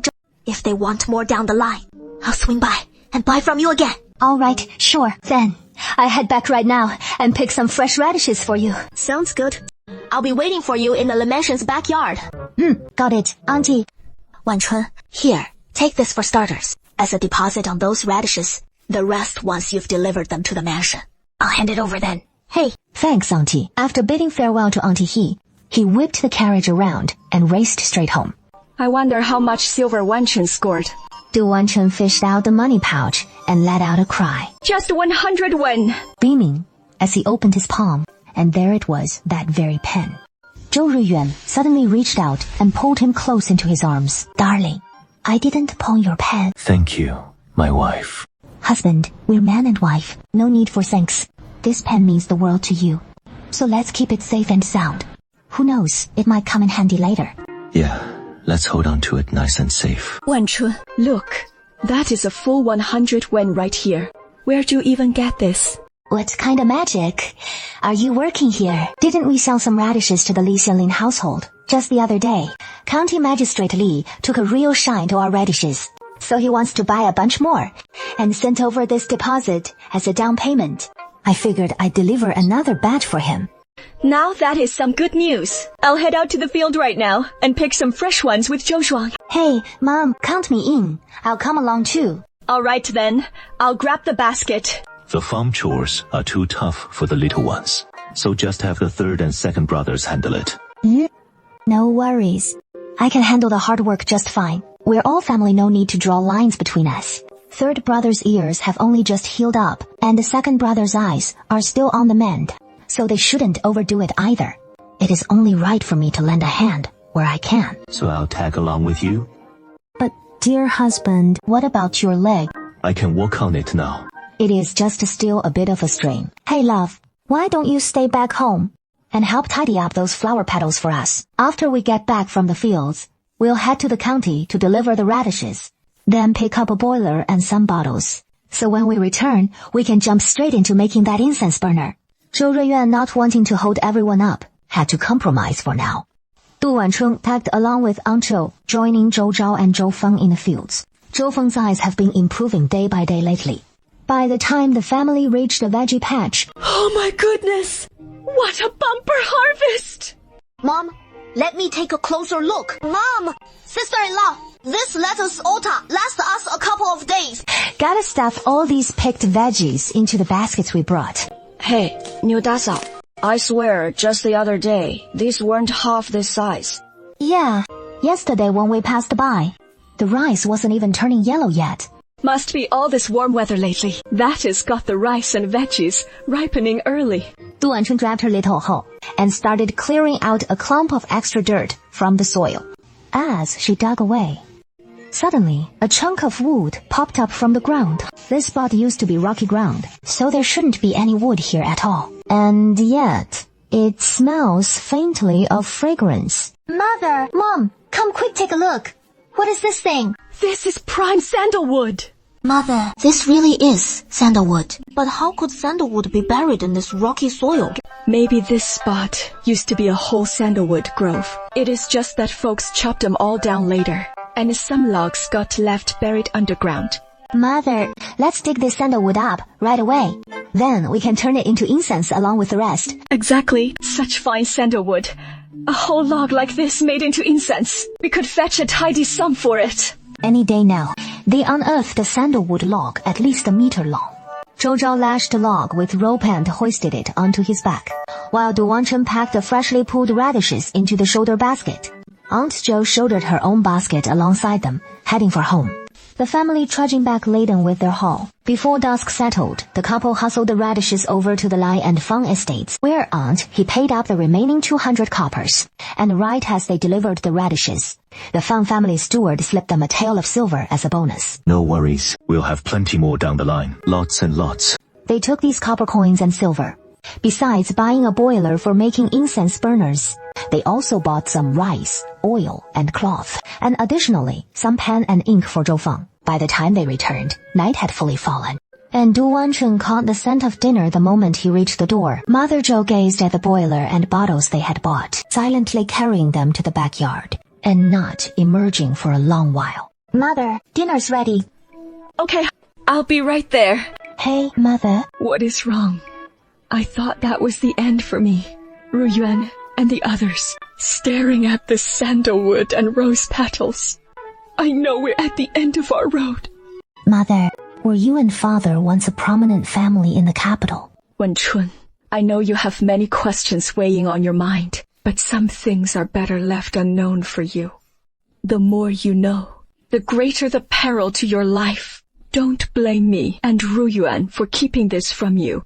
We only wanted to leave you a way back. Come, let's eat. After dinner, we'll take the back roads right away. Wenchun, eat first. Mom, I'm coming, hurry. Or the food'll get cold. But once the family finished dinner, Du Wancheng got busy making incense, blends with Mother Zhou. Zhou Zhang chopped the firewood, while Zhou Ruiyuan and Zhou Feng tended the fire, steaming it through the night like this. By dawn the next morning, they'd finally finished their first bottle of incense blend. Guanchua, Yu, come quick and give it a sniff. This scents something else. Mom, this incense blend smells amazing. Mom, the incense blend you've made this time smells even better than the ones we used back in the capital. It is not like anything I smelled in the capital. Must be the local flowers. That is why the scent's so unique. Let's take it to the county town later and see if it'll sell. Is this the only bottle we've got ready to sell right now? We could ask Master Fang from the Fang family, see if he'd take a liking to our family's fragrance recipe. That'd be perfect. Do you think he'd go for my recipe? Just trust me on this one. Master Fang is bound to take a liking to them. All right then, let's head over together. Dou Chen smiled and nodded. Du Chong and Aunt Zhou pulled up in their cart at the Fang Mansion's back courtyard. Who are you folks? What business do you have at the Fang Mansion? Is Steward Liu around? Scram! Get out of here! Where did these beggars crawl out from? Hurry up and get lost! How dare you, woman! Not even let me finish talking! If I have to drag you out myself, you two must not understand plain speech. Do I gotta spell out? Get lost! Auntie, we're the ones who brought those radishes yesterday. Just then, a sudden flash of thunder ripped through the sky. Oh, get lost quick!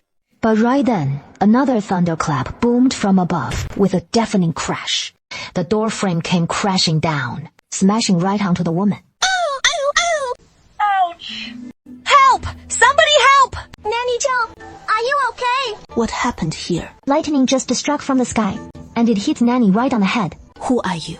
What are you doing here? We're the ones who delivered radishes yesterday from the Zhou family. We came today just to check with Steward Liu if he wants any more of these radishes. Lady Fang fell silent for a moment, then suddenly broke into a smile.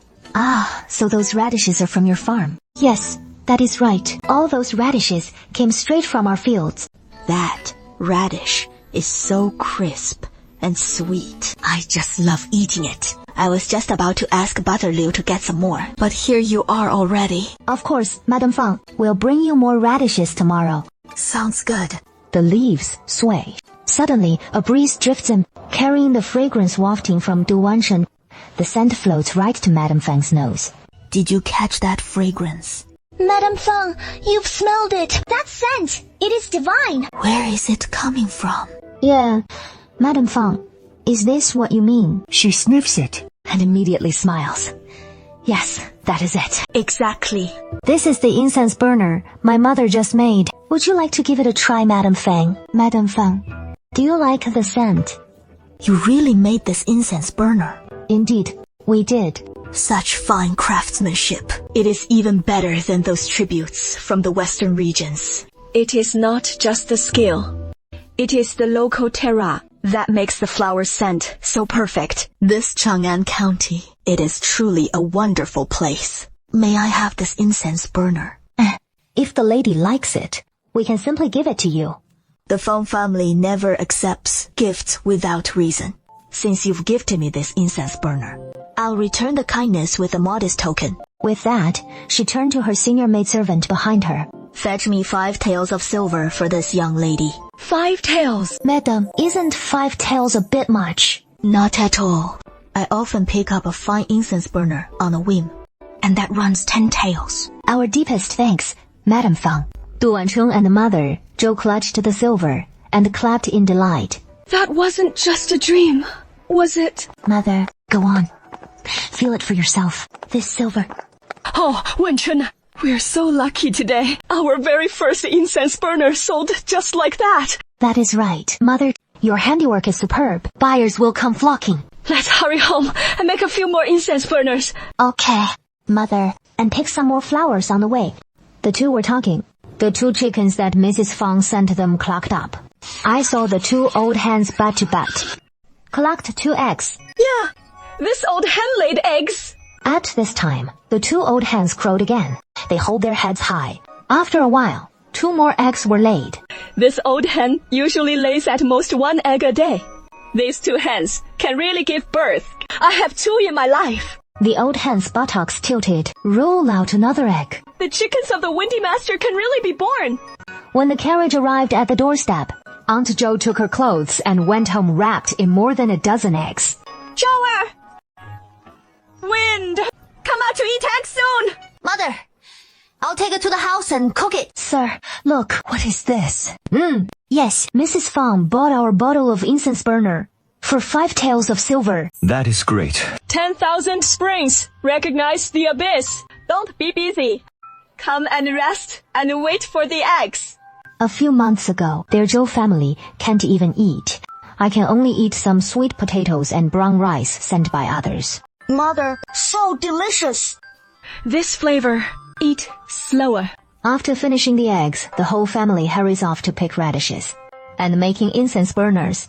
Meanwhile, in Xiangtan Village's Duwu household, Liu gave birth to a baby girl, and she is constantly scorned by her husband Du Dajiang, who picks up an egg from the backyard, planning to whip up some egg drop soup. What is there to eat?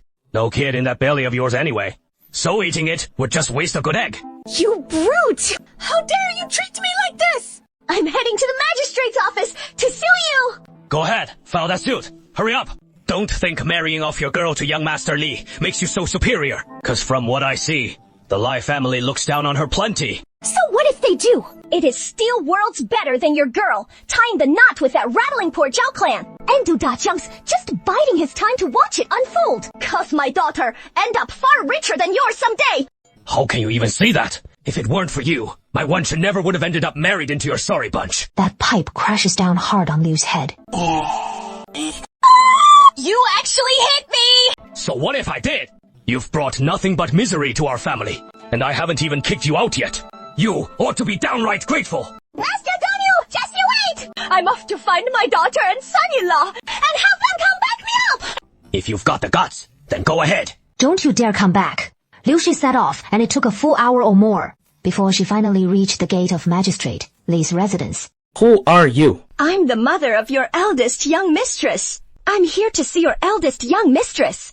Alright, follow me in. In the front hall, Lady Li was unleashing a torrent of abuse on Liu Lanji. A country girl is a country girl, through and through. Can't even read a single character. I wrote out the prescription and sent you to fetch the medicine for me, but you botched even one ingredient. The way you are. How could I ever hand over the household keys to you?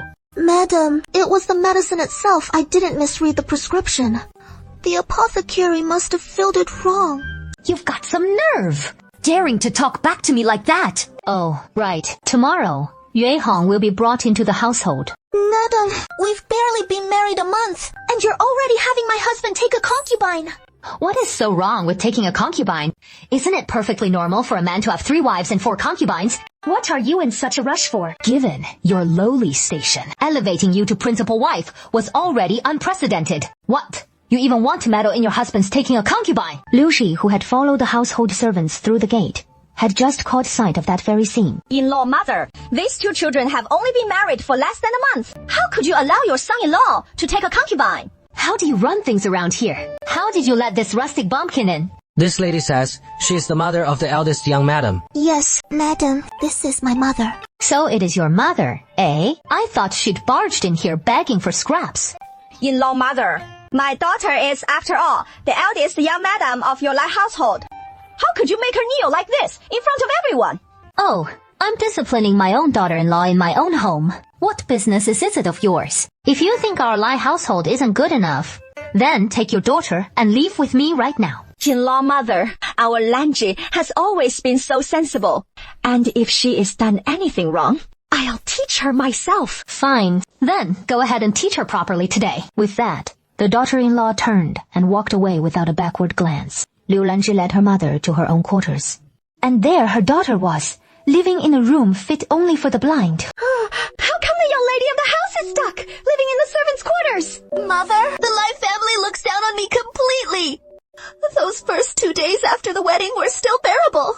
It is just that Lady Li and the county magistrate treat me with nothing but cold disdain. But ever since the return visit to my family home, even the young master has taken a dislike to me.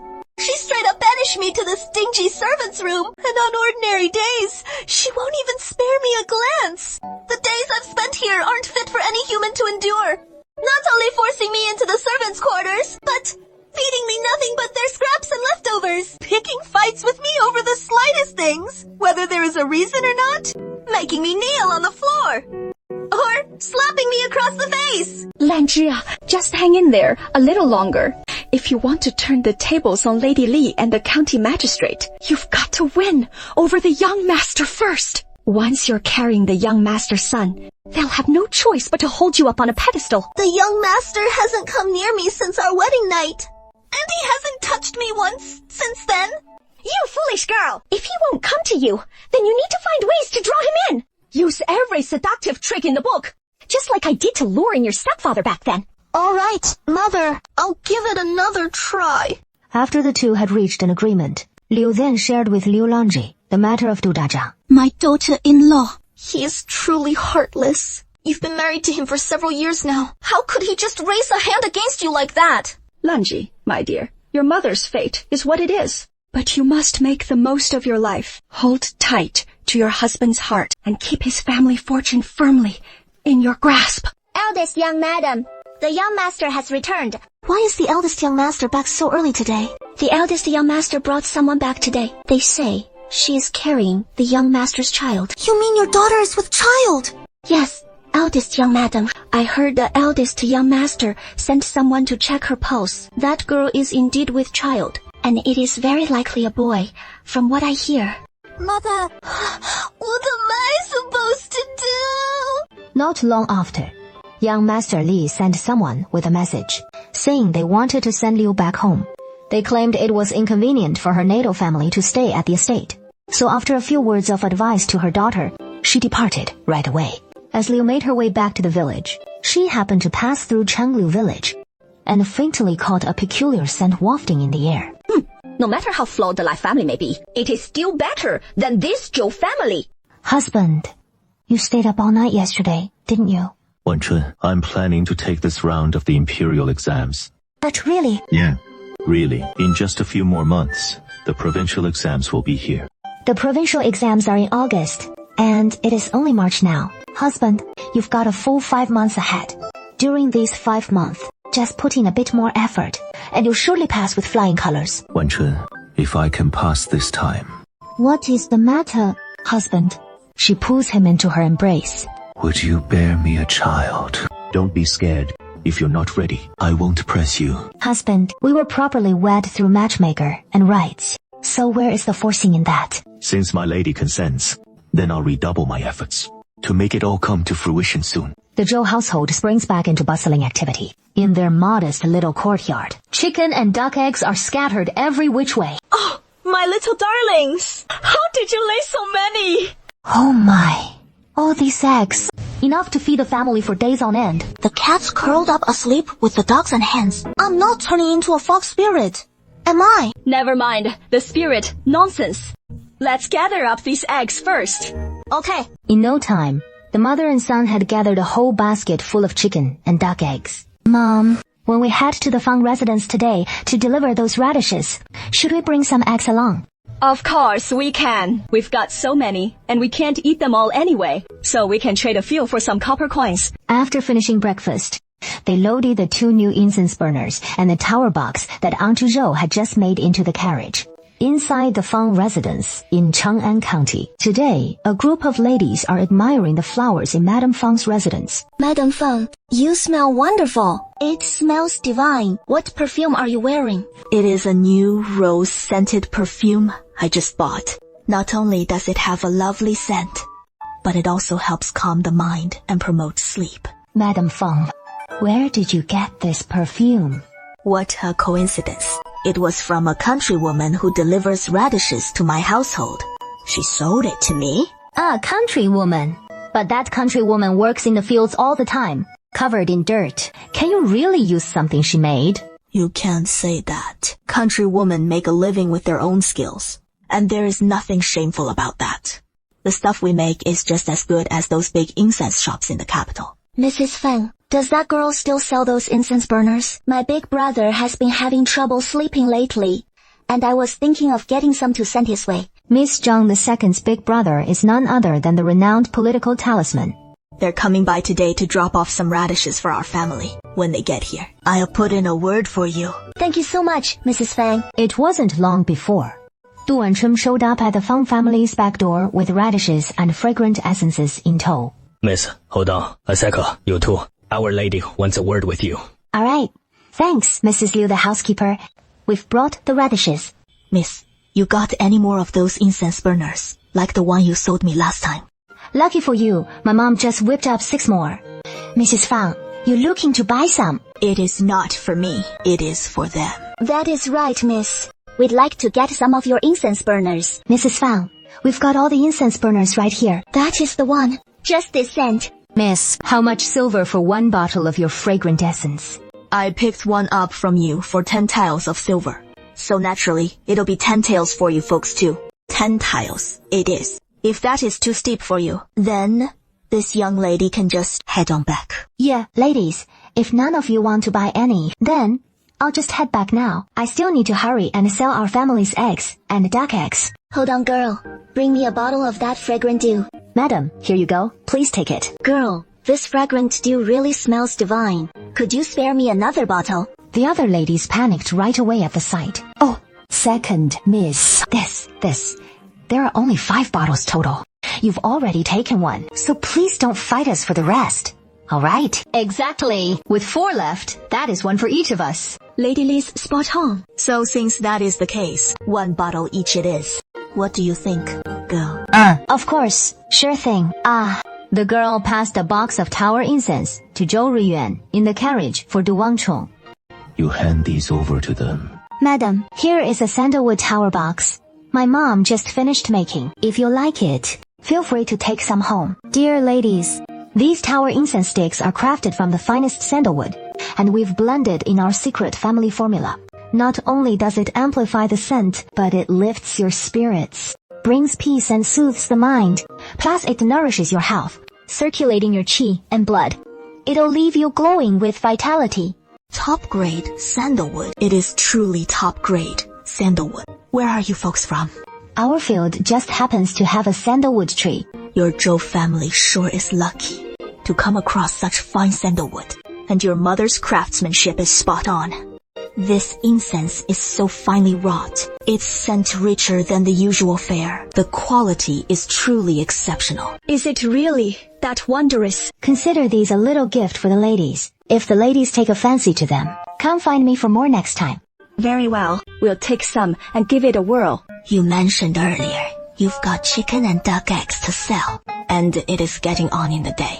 So why not let me take them all off your hands? Spares you the extra trek around. Much obliged. Madam, husband, bring down the eggs. About 50 chicken and duck eggs in total. He hands 150 yuan over to Du Wanchun. No need for such kind words, ma'am. Just as their carriage is about to pull away. Miss, you haven't said where you're from. If I fancy buying more incense from you, how I track down the Zhou family in Changlu village? If you're looking for them, we can just head straight to the village entrance and ask around. All right, take it easy on your way, miss. He tallied up all the silver in his hand, making a total of 50 taels for the day, plus sales from the chicken and duck eggs, which brought in 150 yuan. Now they could finally patch up the old house at home. Once things settle down, I'll have mother stitch you a few new outfits. You, mother, second brother, and third brother all deserve some fresh clothes too. No rush for us here. They just left. The moment they were gone, that gaggle of ladies turned to Lady Fang, prying about the Zhou family. That young lady and her husband cut quite as a striking pair. So what is the story with the Zhou family from Changlu village? Butler Liu mentioned, the girl hails from the Duyu family, originally from Xiangtan village, and she ended up marrying the youngest son of the Zhou household. Word is, she used to be a bit simple-minded back in the day. But from what we see now, it must have just been idle gossip. Simpleton. The Du family from Xiangtan village. Could it be? That girl's the one, her son, the fool from the Du family, who nearly became his bride. Liu Shi, the one Du Dajiang originally chased out, was trudging along the path from Chenglu village toward Xiangtan, when she let out a massive sneeze. Which little bastard's bad-mouthing me now? Just then, the once clear sky turned ominously dark in an instant. Ever since being kicked out by Du Dajiang, Liu had spent the night at a distant relative's home in Changlu village. Seething with resentment deep inside, she resolved to head back home. As she passed by the Zhou household, she couldn't help but peer inside curiously. Who the hell are you? What do you want? My daughter's married into this family now, so I just wanted to check on Wenqin. Here, it is all doting mother-in-law and loving husband. Days are thriving just fine. So don't keep hanging around him, showing up and getting in his way. Who asked you to stick your nose in? What? You think you can come here and bully him? Get the hell out! This ain't your Xiangtan village. Hey! What a load of nonsense about doting mothers-in-law and loving husbands!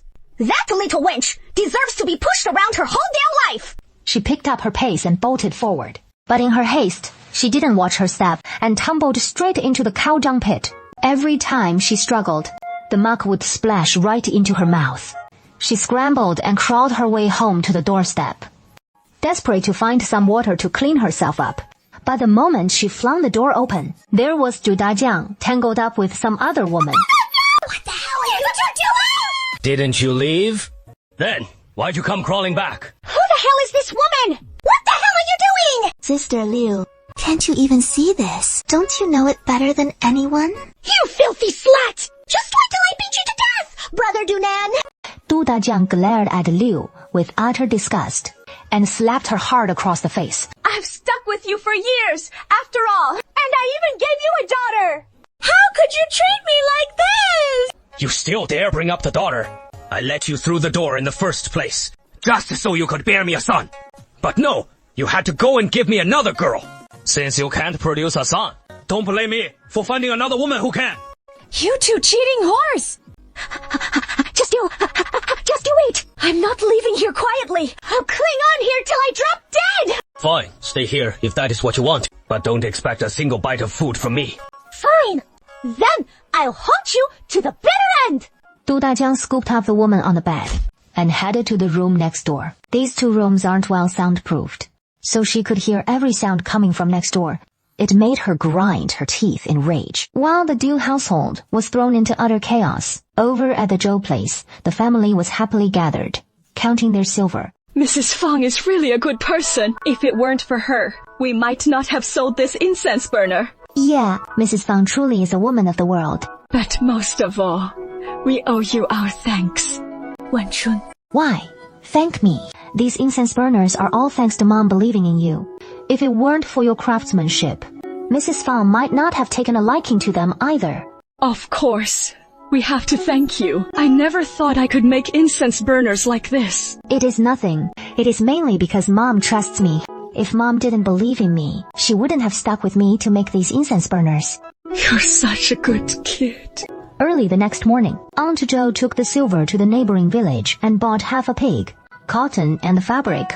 She made 2 new quilts with the cotton, then sewed a fresh set of clothes for each of the children. By noon, Aunt Zhou had portioned out the fresh half-pig, and soon, waves of savory meat aroma drifted from the Zhou home.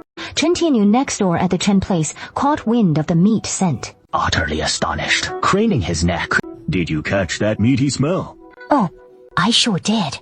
Whose house is that meat coming from? Spill it.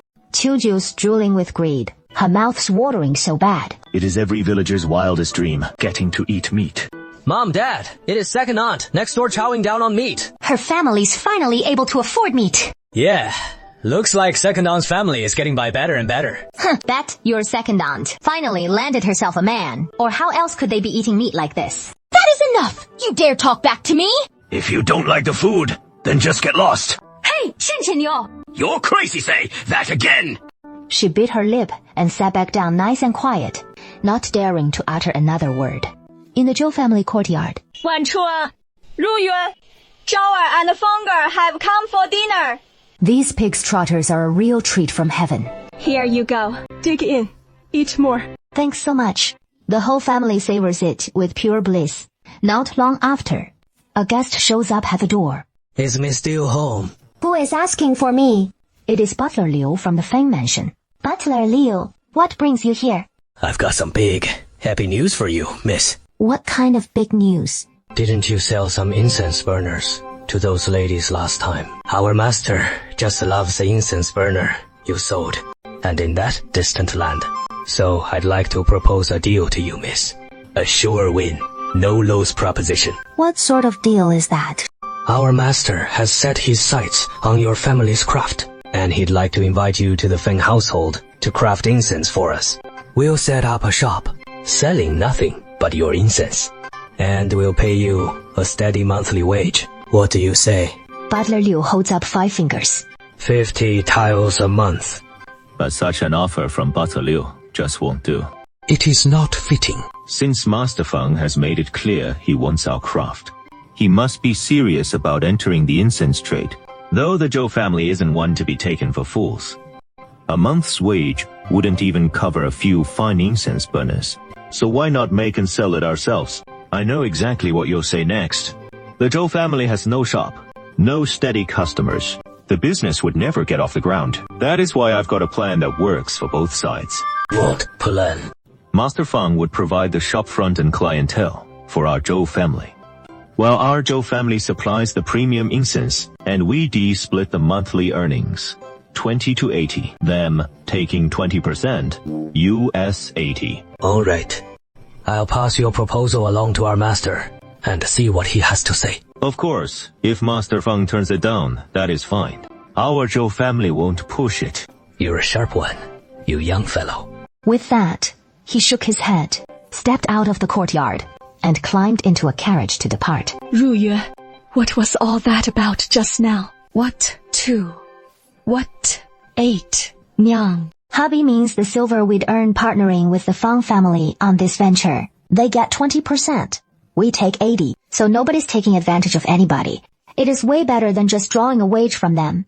Not only does it scale up our Zhou family business, but we pocket 80% of the profits every month to boot. Sounds like a win!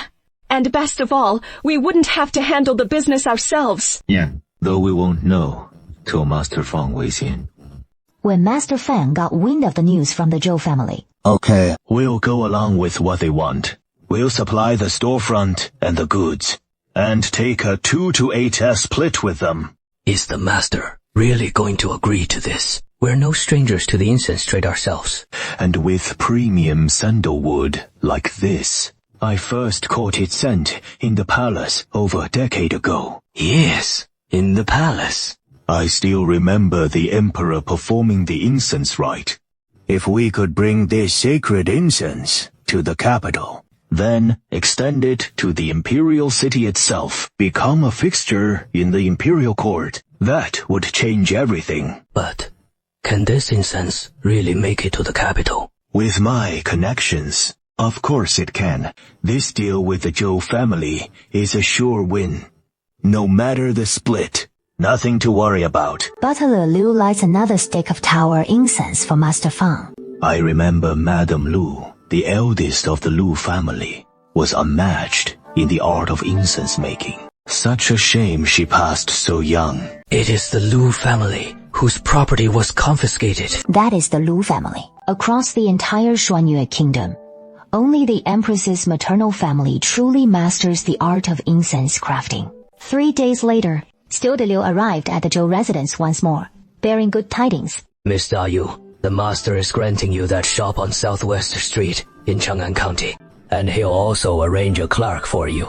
As for when to open the shop, it all depends on when you finish crafting the incense burners. Okay, Steward Liu. But before that, could we take a look at the shop first? Of course. If you're free today, you can come with us right away. Ah, perfect. My husband and I will head over with you now to check it out. The 3 of them set off while it was still early in the day, hurrying to Chang'an County. And the shop Master Fang had given them was indeed a prime location. Steward Liu, besides Master Fang's clerk, the Zhou family would like to send one of our own clerks as well. Of course. After all, it is a partnership between our 2 families, so each sends a clerk. And Zhou Zhuang is just the right man for handling the on-site operations. Once we've settled on it, Du Wancheng and Zhou Ruiyuan boarded the carriage together, preparing to head home. Inside Changliu village, Zhou Feng and Zhou Chao were out working in the fields. Second brother, hand me some water, will ya? Third brother passed the canteen to Zhou Zhang, who gulped it down in big swallows when he caught a glimpse of the pond nearby out of the corner of his eye. Second brother, that stinky old pond looks way clearer than usual. And it hasn't even rained lately, right? So how the water gets so clear all of a sudden? Beats me. Let me go take a peek. Drawing closer, he saw it was a crystal clear spring right down to the bottom. And there, plain as day, were fish darting around in the water. Second brother, this pond's just teeming with fish. Third brother, quick, let's snag these fish. The little crucian carp were clustered thick in the pond, and Zhou Kao scooped one up with barely a try. Before long, they'd hauled in over a dozen little crucians and 3 hefty grass carp. Second brother, let's hightail it home and cook these up. With baskets brimming with fish slung over their shoulders, the 2 hustled back home. On the way back, Zhou Chao and Zhou Feng ran smack into the 2 young sons from the Meng family down south in the village. Chief, Where do you steal those fish from? these are fish from our own family pond. What do you mean? Stealing?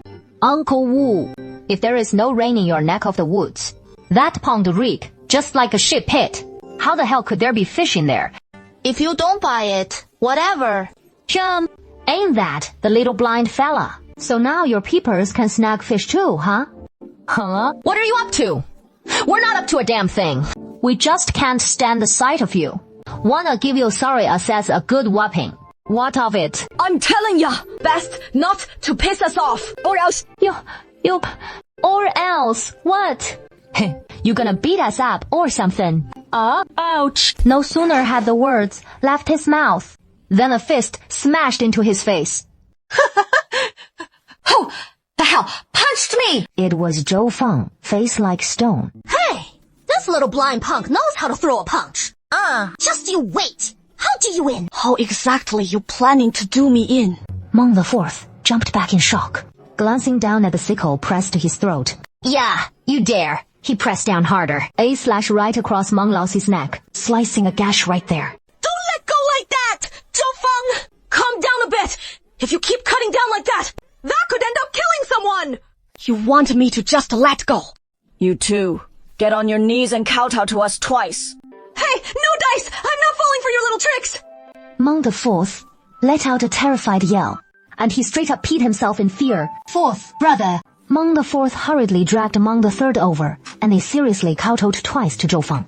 Seeing this, Zhou Feng put away his sickle, with Zhou Chao following close behind. Second brother, your eyes.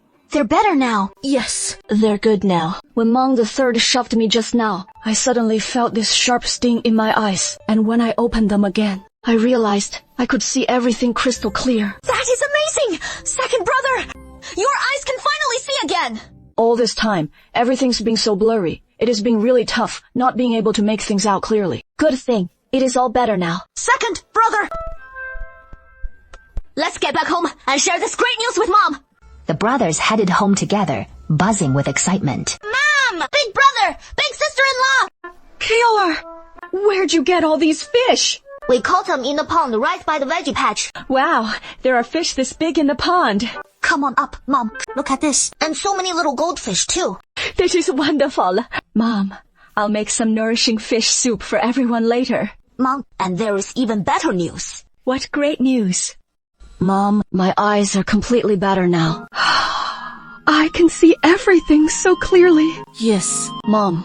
Not only can I see it all clearly, but even sharper and farther than before. That is wonderful. Feng, it has been 3 whole years, and now your eyes are finally better after all these years. Thank you, Mom, and big brother and little brother, for looking after me. Otherwise, they never would have healed this quickly. That is nothing. That is just what family does. We take care of each other. Zhang Feng turns his head to glance at Du Wancheng nearby. And thank you, sister-in-law, for never turning your back on me. As long as you're better now. Second brother, now that your eyes are better, I've got a position in mind. Would you be up for it? What kind of position? Didn't our family open that incense shop together with the Feng family? I want you to take charge there as the shopkeeper. I was originally thinking of sending the third brother, but second brother, you've got a steadier temperament than he does. I reckon you'd be better suited for the job. Okay, sister-in-law. Lucky for us, I can read and write, and I know my way around the abacus. Sending me would be way better than sending third brother, right? You know how to work an abacus. Sister-in-law, you might not know this yet, but our second brother doesn't just handle the abacus. He is skilled in both letters and arms. His moves are every bit as good as big brother's. If second brother weren't blind, he wouldn't be stuck like this. Fenger could go too. That is fine. I've heard the Feng families got solid ties up in the capital. Mom, since we've got such big news today, let's just cook up 2 extra fish. Mom, those 2 who pissed their pants just now, Meng Lao-san, Meng Lao-si slinked back home to the monks in disgrace. The minute Aunt Meng heard her boys had been roughed up by those Zhou lads. Well. Looks like the Zhou family's really come up in the world these days. Daring to pick on my sons and all. Ain't that just your boys going around begging for trouble? I've warned them 100 times over. Told them not to go lording it over the village like kings. Dad! Look at my neck! That is from getting beat up by the second son of the Zhou family. It is hurt this bad. Let's go find them at their place. What are you going to their house for? Just to pick a fight. What good's that gonna do? Don't go stirring up trouble! You think I'm just gonna let this slide? I just heard old three talking about some fish. Zhou Chao dumped a whole bunch of fish into the pond next to their fields. Exactly. It is those fish. Why should their family get to chow down on such prime catch? Even the old man's fell in the pinch. We'll wreck every last fish in their pond. See what they eat then. Right. She is just a widow who married out. Why is she still hogging all that village land? If I can't have that pond, then they sure as hell won't either. They hit it off in a flash and took his two sons straight to the Zhou family's pond, only to stare at a stinking pool of sludge right in front of them. Didn't you say there were fish? Where is any fish in this stinking ditch? This ain't. No, hold on. That can't be right. We clearly heard him say they pulled those fish right out of their own pond. You idiot! Whatever he says must be gospel. Who knows? Maybe their fish weren't caught from here. Yeah, so where'd they catch them from? If you ask me, who am I supposed to ask? Let's go. Head home. Just then, Aunt Feng suddenly spots something moving in the stinky pond. Hey, old-timer, come, take a look, quick. There is really something in this pond. Could there actually be fish? Should we go down and check it out? Mom, this pond water reeks. I ain't going in there. Look at you. No guts at all. Zhou Chao and Zhou Feng can hop right in, and you can't. Mom, it really stinks too bad. Yeah, Mom. Let's just get out of here. Maybe there is no fish in there after all. Look at you two. You're both so useless. That is a fish. Buying one costs a pretty penny in coppers. Just hop in and grab it. Third brother, Mungus, you guys, go check it out. While they weren't paying attention, Aunt Meng gave the two of them a shove, sending them tumbling into the water. Mom! What'd you do that for? Now hurry and catch those fish. Ripples spread across the pond. He grabs with his hand. Mom! I think I really caught a fish. Hey! Drop the fish down here! Aunt Meng quickly reached out to catch it, but what came flying at them was a little crocodile, baring its teeth. Ouch! Holy cow! Oh, Mama! What kind of fish is this? And it launched right at Aunt Meng with a snap. Help! Old man, help me! Uncle Meng spotted that ferocious croc and bolted like a scared rabbit, not even glancing back. You got now! Yeah! Damn old cat! Help! Oh, Third! Oh, Fourth! Quick! Come carry me! This thing's gonna chop me to bits! Mom, didn't you say you wanted some fish? Well, this croak, it is a fish too. Just take it home with you. It wasn't till nightfall that the little croc finally scampered off. Third and Fourth hoisted Aunt Meng up and hauled her back home. One dog soon showed up to patch up Aunt Meng's wound. He nearly hurled at the sight. But word spread like wildfire through the village in no time. Folks saying the Meng clan snuck into somebody's pond for some poachin' and got their backside chomped by a croc. Aunt Zhou and Du Wanshen headed up the hills to gather some wildflowers when they bumped into Aunt Wang. Sis, you should have seen her. That Meng wife clutching her rear end like that. What a sight, pure embarrassment! You say he is getting on in years. Him and his old lady. How is he keep pulling stunts like this? Serves them right. These past few years, they've been giving us nothing but grief. Time they ate some humble pie. Ain't that the truth? Remember back when old man Meng tried to take you as his concubine. Didn't even take a pace and look in the mirror to see what kind of mess he is. PFFT, that gross old coot just turns my stomach. Right on. Hey, Guanchuan, you heard about your stepmom yet? What is going on? Your old man's gone and found himself another woman. Your stepmom's been kicking up a fuss at home every damn day. Heard her hair went white as snow overnight. Back when she first hooked up with my dad, she should have known he'd stab her in the back, just like he did my mom. That is the hard truth. What is yours is yours. That is their own mess. Ain't nobody else's. What you snatch always gets snatched back in the end. Your stepmom, this time around, she is really in the soup. The Gaodu Dazhang's god this time hails from the Yihang brothel in Chang'an County, goes by Hong Shang, and she has only been at the Du place 2 days, but she is already whipped Liu Shi into total submission. Fang wanted to dump all the food on the table onto the ground. You bitch! Why did you dump all the food I just made? Elder sister, haven't you eaten yet? Please, They're all for you to eat. You're making me eat scraps off the ground! Elder sister, the Doe family can no longer tolerate you. You'd better leave. I'm not leaving. I won't hand this home over to a whore like you! Then, elder sister, enjoy the delicacies on the ground. She was starving beyond endurance, and in the end, she couldn't help but crawl on the ground, scooping up the food bit by bit with her hands to eat. 1 month later, Du Wancheng and Aunt Zhou had made over 50 censers in total, along with 300 pagoda boxes. The two of them brought all these items to the Fang mansion. When Master Fang looked at Du Wancheng and Aunt Zhou, he paused for a moment, gazing at Aunt Zhou and feeling she looked somewhat familiar. Master Fang, how do you like our censers and pagoda boxes? Yeah. Not bad. Very good, indeed. So, can we open our shop now? Tomorrow, I'll have someone arrange the goods. Then, we can open for business. At the time, I hope the young lady will join us. Yeah, of course. Tomorrow, not only will Du Wancheng come, but the entire Zhou family will be there too. The first day of opening is of utmost importance. So let's say this time the business will prosper. Then before long, they'll be able to build a new house and live a good life. After the two returned home, Mother Zhou made plenty of large steamed buns with fine flour. Du Wancheng ate 3 or 4 in a row. When she reached the 5th one, she took 2 steamed buns and handed them to Zhou Ruiyuan in the room. I'm not hungry. You eat more even. If you're not hungry, you should still eat. Husband. This time, Mother and I bought plenty of flour, so eat up without worry. The next day, the Zhou family arrived in Chang'an County early. When they arrived at the shop, the Fang family's clerks were already there. The shopkeeper, named Little Dingsy, had already arranged all the Luanta boxes, just waiting for customers to arrive. Not long after, customers came to the shop. It was second Miss Zhang. Lady Fang truly kept her word. They've really opened an incense shop. Second, Miss. This incense shop of yours is quite nice, but it has a few shortcomings. Oh, what is not quite right here? It is just that this bottle looks so plain and shabby. The scented essence my big brother brought back from the capital all comes in fine crystal bottles. For now, these painted porcelain ones are all we can afford. But if you'd prefer a crystal bottle, Miss, you could bring one from home, and we'll fill it with our fragrant essence for you. That'll do just fine. Wait, right here. Wonder what this young gentleman is up to. Zhou Ruiyuan turns and heads to the shelves. He grabs a brush from the table nearby, dips it in vibrant ink, and sketches a lifelike butterfly right on the essence bottle.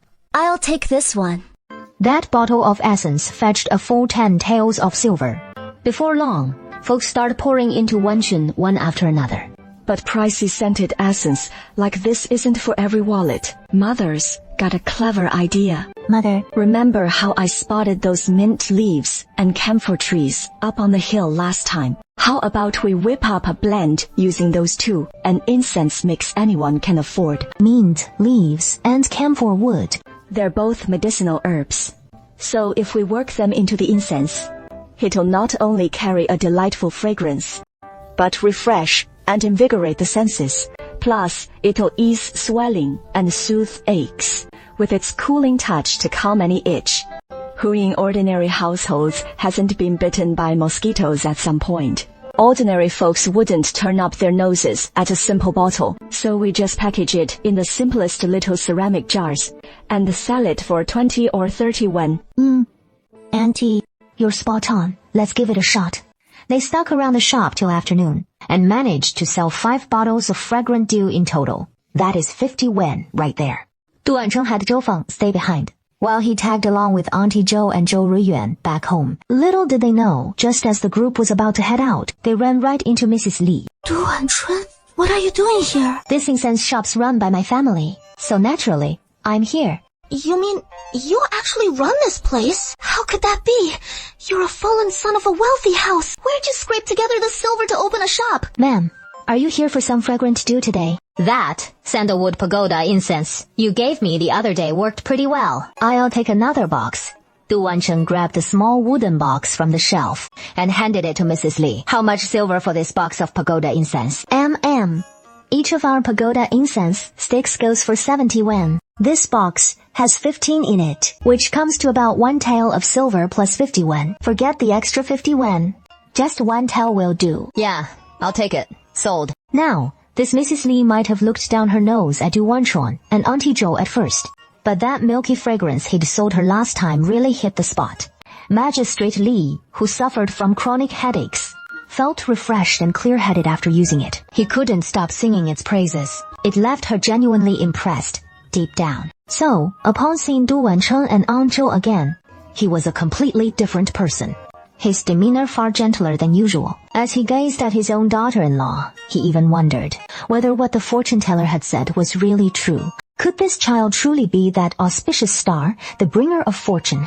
After carefully stowing away the incense pagoda, he turned and departed the shop.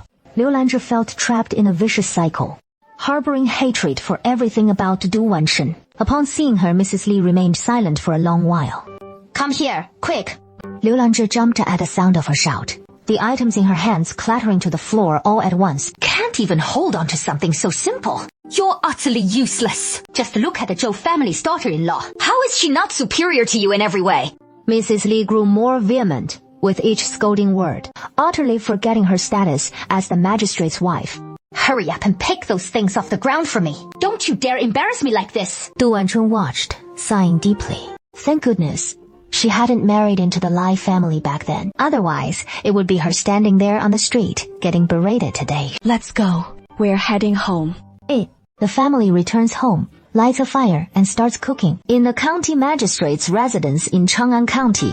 Mother, how is the matter of taking a concubine coming along? If we wait any longer, that girl's belly will start showing. In just a few more days, you can quietly bring her in through the back door. That'll be my thanks to you, Mother. You, though, you're already married, so no more fooling around with other women. This is the last time, all right? Mother, I understand. With that, he turns and walks away. Hey, husband, where are you off to? Where I go is none of your business. Husband, we are married after all. You can't treat me like this. What do you mean, married or not? This whole marriage was sabotaged by your mother. That is why everything's gone awry. Otherwise, I'd be holding my little lady close right here at home by now. Husband, is it my family's money that has caught your eye? You can't put it that way. What do you mean, caught my eye? She was the one meant to marry me from the start. Can't I even cherish my own intended bride? Husband, that Zhou family son has a crippled foot, you know. I'd wager she hasn't even consummated the marriage with him yet. You've still got a chance. What an opportunity. You can snatch her away from the Zhou family to bring her home as a concubine. You're asking me to abduct a common girl. What do you mean abducting a beauty? You just said it yourself. The man she was meant to marry was you. It is just that pulling it off might be tricky. So I'll help you out. And you help me. How will you help me? Liu Lanzhi lowers her voice and whispers a few words in his ear. Will this plan work? When the time comes, we'll cook the rice after it is already cooked. Even if it doesn't quite pan out, it'll still be a done deal. I'll follow your lead. My lord, then if this all works out, could I ask you for one favor? What is it? Could you be a bit kinder to me, my lord? I can't take being bullied by your parents anymore. I thought it was something major. Rest assured, as long as you help me bring Du Wanchun into the household, I'll make sure my parents never bully you again. Liu Lanzhi listens with deep satisfaction, already fantasizing in her heart about the days ahead of lording it over the Lai mansion, yet unaware that her own misfortune is about to begin. The next day, Du Wanchun gets up early in the morning and spots the servant boy sent from the Lai household. Who is there? Excuse me, are you Miss Du Wanchun? Oh, no, it is not. It is you. I'm just a servant boy from the Lai household. Our eldest young madam sent me here with a message, and she'd like to invite you over to the Li residence. To the Li residence? The eldest young madam said, in light of the sisterly bond between you two, she'd like to invite Miss Datu to come and catch up at the house. Tell your eldest young madam this. There is no sisterly bond between us anymore. So no need to meet up. The eldest young madam said, she insists I bring you over. Even if she had to come fetch you herself today, I still wouldn't go. Off with you. I said go, so go. Or say one more word, and I'll chase you out. It is Auntie, turning to leave. Wanchun, you be careful now. Something's off with your seventh sister. Last time I saw her, she looked like she hated you so much. Her teeth itched, and now she is suddenly reaching out talking about sisterly affection. This has to be either treachery or theft. Mother, don't you worry. I won't fall for her tricks that easily. That is good. When should we get this house fixed up? Mother, why not tear it down and rebuild it fresh? Rebuild it? Do we really have that much silver now? We do. We'll build a small blue brick tiled house. All right, we'll go with your plan. This old adobe house leaks from every crack whenever the wind picks up or the rain starts pouring. Yeah, it is high time we rebuilt it. Then, I'll head out right now and ask around for the village mason. No sooner had he said those words than a laugh came from outside the door. Who is looking for a mason? Auntie, Mom and I are planning to build a new house.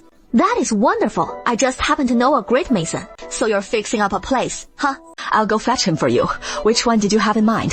It is Brother He from Chang'an County. When I first came to this village, he was the one who built our house. He is as honest and straightforward as they come, and he takes real care with every detail. That is perfect.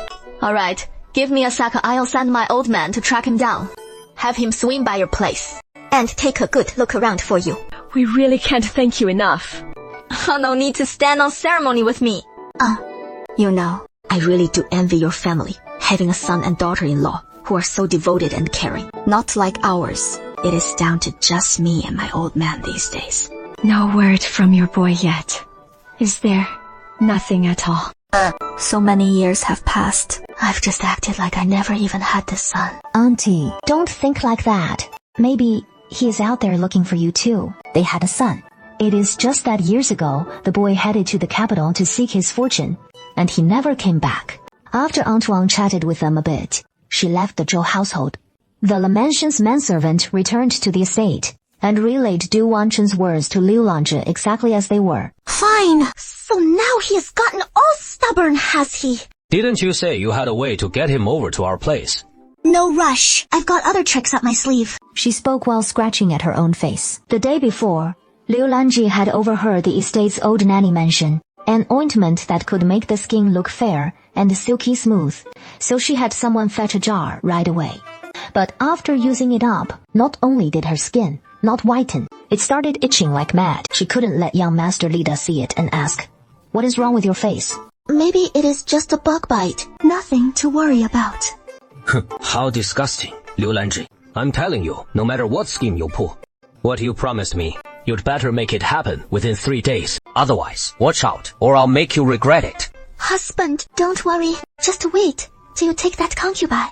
Young Master Li shot him a contemptuous glance, then strode away. Du Wenchuan, it is all your fault because of what you said. How could I possibly take this kind of scolding? He snarled viciously, while frantically clawing at his own face. Liu Lanzhi suddenly noticed her fingers were drenched in bright red blood. My hands! Young madam! What is wrong with my face? She rushed to the mirror. Her face was covered in crisscrossing scars, each one a gory mess of flesh and blood. How could my face turn out like this? Hurry and fetch the doctor! But the little maid had long harbored resentment toward her. On the way to summon the doctor, she blabbed about it to everyone, and soon the family physician arrived.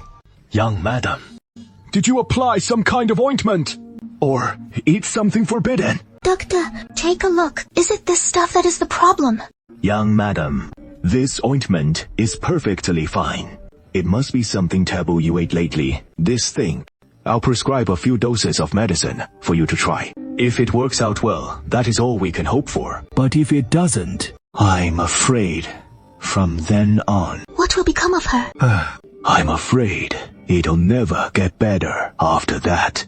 After the doctor wrote out the prescription, he slung his medicine box over his shoulder and left.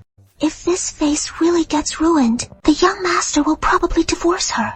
Don't you think? Oh dear, you're right. What family would want their young lady to be an ugly freak? Even if it is fixed, we hardly see him around, and he is always so polite to us. But even so, he hasn't given up on the idea of bringing Du Wangchun into the household. The next day, Wenche, come take a whiff of this fragrance. How is it smell? So, the fragrant essence. There is this faint floral scent with a refreshing coolness to it. And after one breath, you feel totally invigorated. It is really something special. That is great. Then, if we sell these incense burners, they should do pretty well. Wenche, come on. Let's steam up a few more batches. Okay, Mom. By afternoon, they'd finished a whole big batch of the incense burners. Sister Zhu, Didn't you say your family needs to build a house? I've gone and called over brother He from the He family to help. The eldest sister glanced toward the house, and they started chatting about building a new one. The three of them soon settled on the house building plans, deciding to tear down the old place on the 3rd of next month. This girl sure is stubborn. Building a new house like this, it is gonna take at least 2 or 3 months. So why not bring the kids over to stay with us in the meantime? No worries. The weather's turning nice these days. And we can just throw up a simple shed in the yard to live in till then. Aunt Wang could see she wasn't keen on the idea, so she didn't push it. They exchanged a few more words before she headed back home. Just then, 3 or 4 towering, burly thugs burst in through the door. This is the Zhou household. Who the hell are you? You're Du Wanchun, aren't you? The thug saw she wasn't speaking up. You're Du Wanchun, right?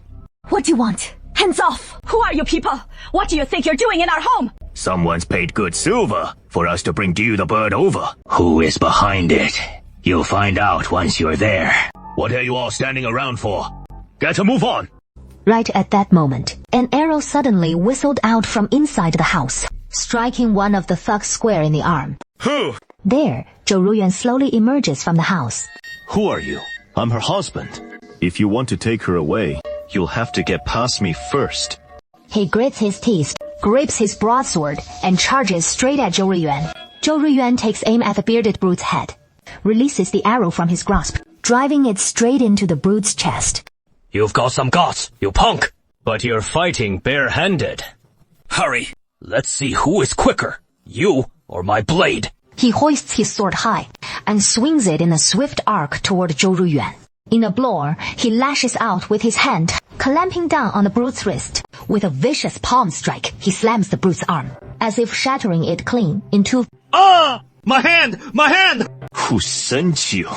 Mercy, hero! We were just trying to give Miss Du a good scare. We had no intention of crossing any lines. Please, let us go with our lives. I'm giving you one last chance. Speak now, or I'll take your life. I'll talk. It was the Lai family's eldest young madam. She ordered us to kidnap Miss Du to the Lai. He stayed straight to the young master's chambers. I never imagined Liu Langji would be so bold, so utterly foolish, to have thugs storm into our home in broad daylight and snatch her away. Mother, big brother, let's hold them straight to the Yamen. That is right. Send them to the Yamen. Let Magistrate Li see just how vicious his own daughter-in-law truly is. Let's go right now. Du Wanchun didn't object, and together with the 3 thugs, they indeed arrived at the Yamen. What brings you before this official? My lord, these men were acting on the orders of your Lai family's eldest daughter-in-law, attempting to abduct my eldest daughter-in-law, Madam Zhou. Surely there must be some misunderstanding. My daughter-in-law is an honest and dutiful woman. She would never stoop to something like this. My lord, if you don't believe us, then hear what these 3 have to say. Who exactly sent you to kidnap Miss Dario? To answer you, sir, it was your family's eldest daughter-in-law. She gave us this bracelet, and instructed us to abduct Miss Du. With that, he pulled the bracelet from his bosom and handed it to Magistrate Li, who was seething with rage, and barked at the bailiff by his side. Fetch the eldest daughter-in-law and the young master at once. After Liu Langji and young Master Li were brought to the county Yamen, they stared at Du Wanchun in utter shock. No. Isn't it you who sent someone to kidnap the Zhou family's wife? What guarantor? What Zhou family wife? I don't know anything about it. Then why are these men saying they were backed by your wife? You two, speak up. How did the bracelet I gave you end up in those men's hands? Young Master Lai instantly realized what was happening. So this was the brilliant plan that woman suggested. What difference does it make from him kidnapping the boy himself? You wretched woman, to pull something like this behind my back. Husband! I'm doing all this for you! What is that got to do with me? Stop talking nonsense. Liu Lanzhi, tell me, what exactly is going on? My lord! I just wanted to invite my sister to come sit at our mansion. I meant no harm. No harm!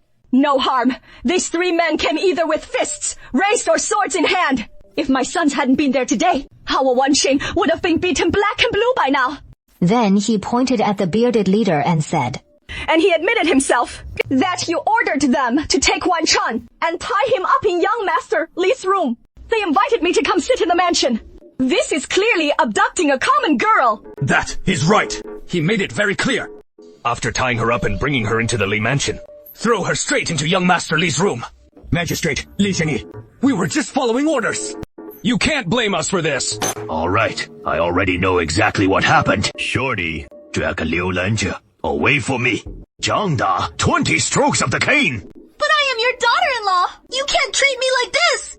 I've done all this for my husband. It is because he has always been so fickle, constantly seeking out marriage prospects. That is why I schemed to bring her to the mansion to vent my anger. Don't think I don't know.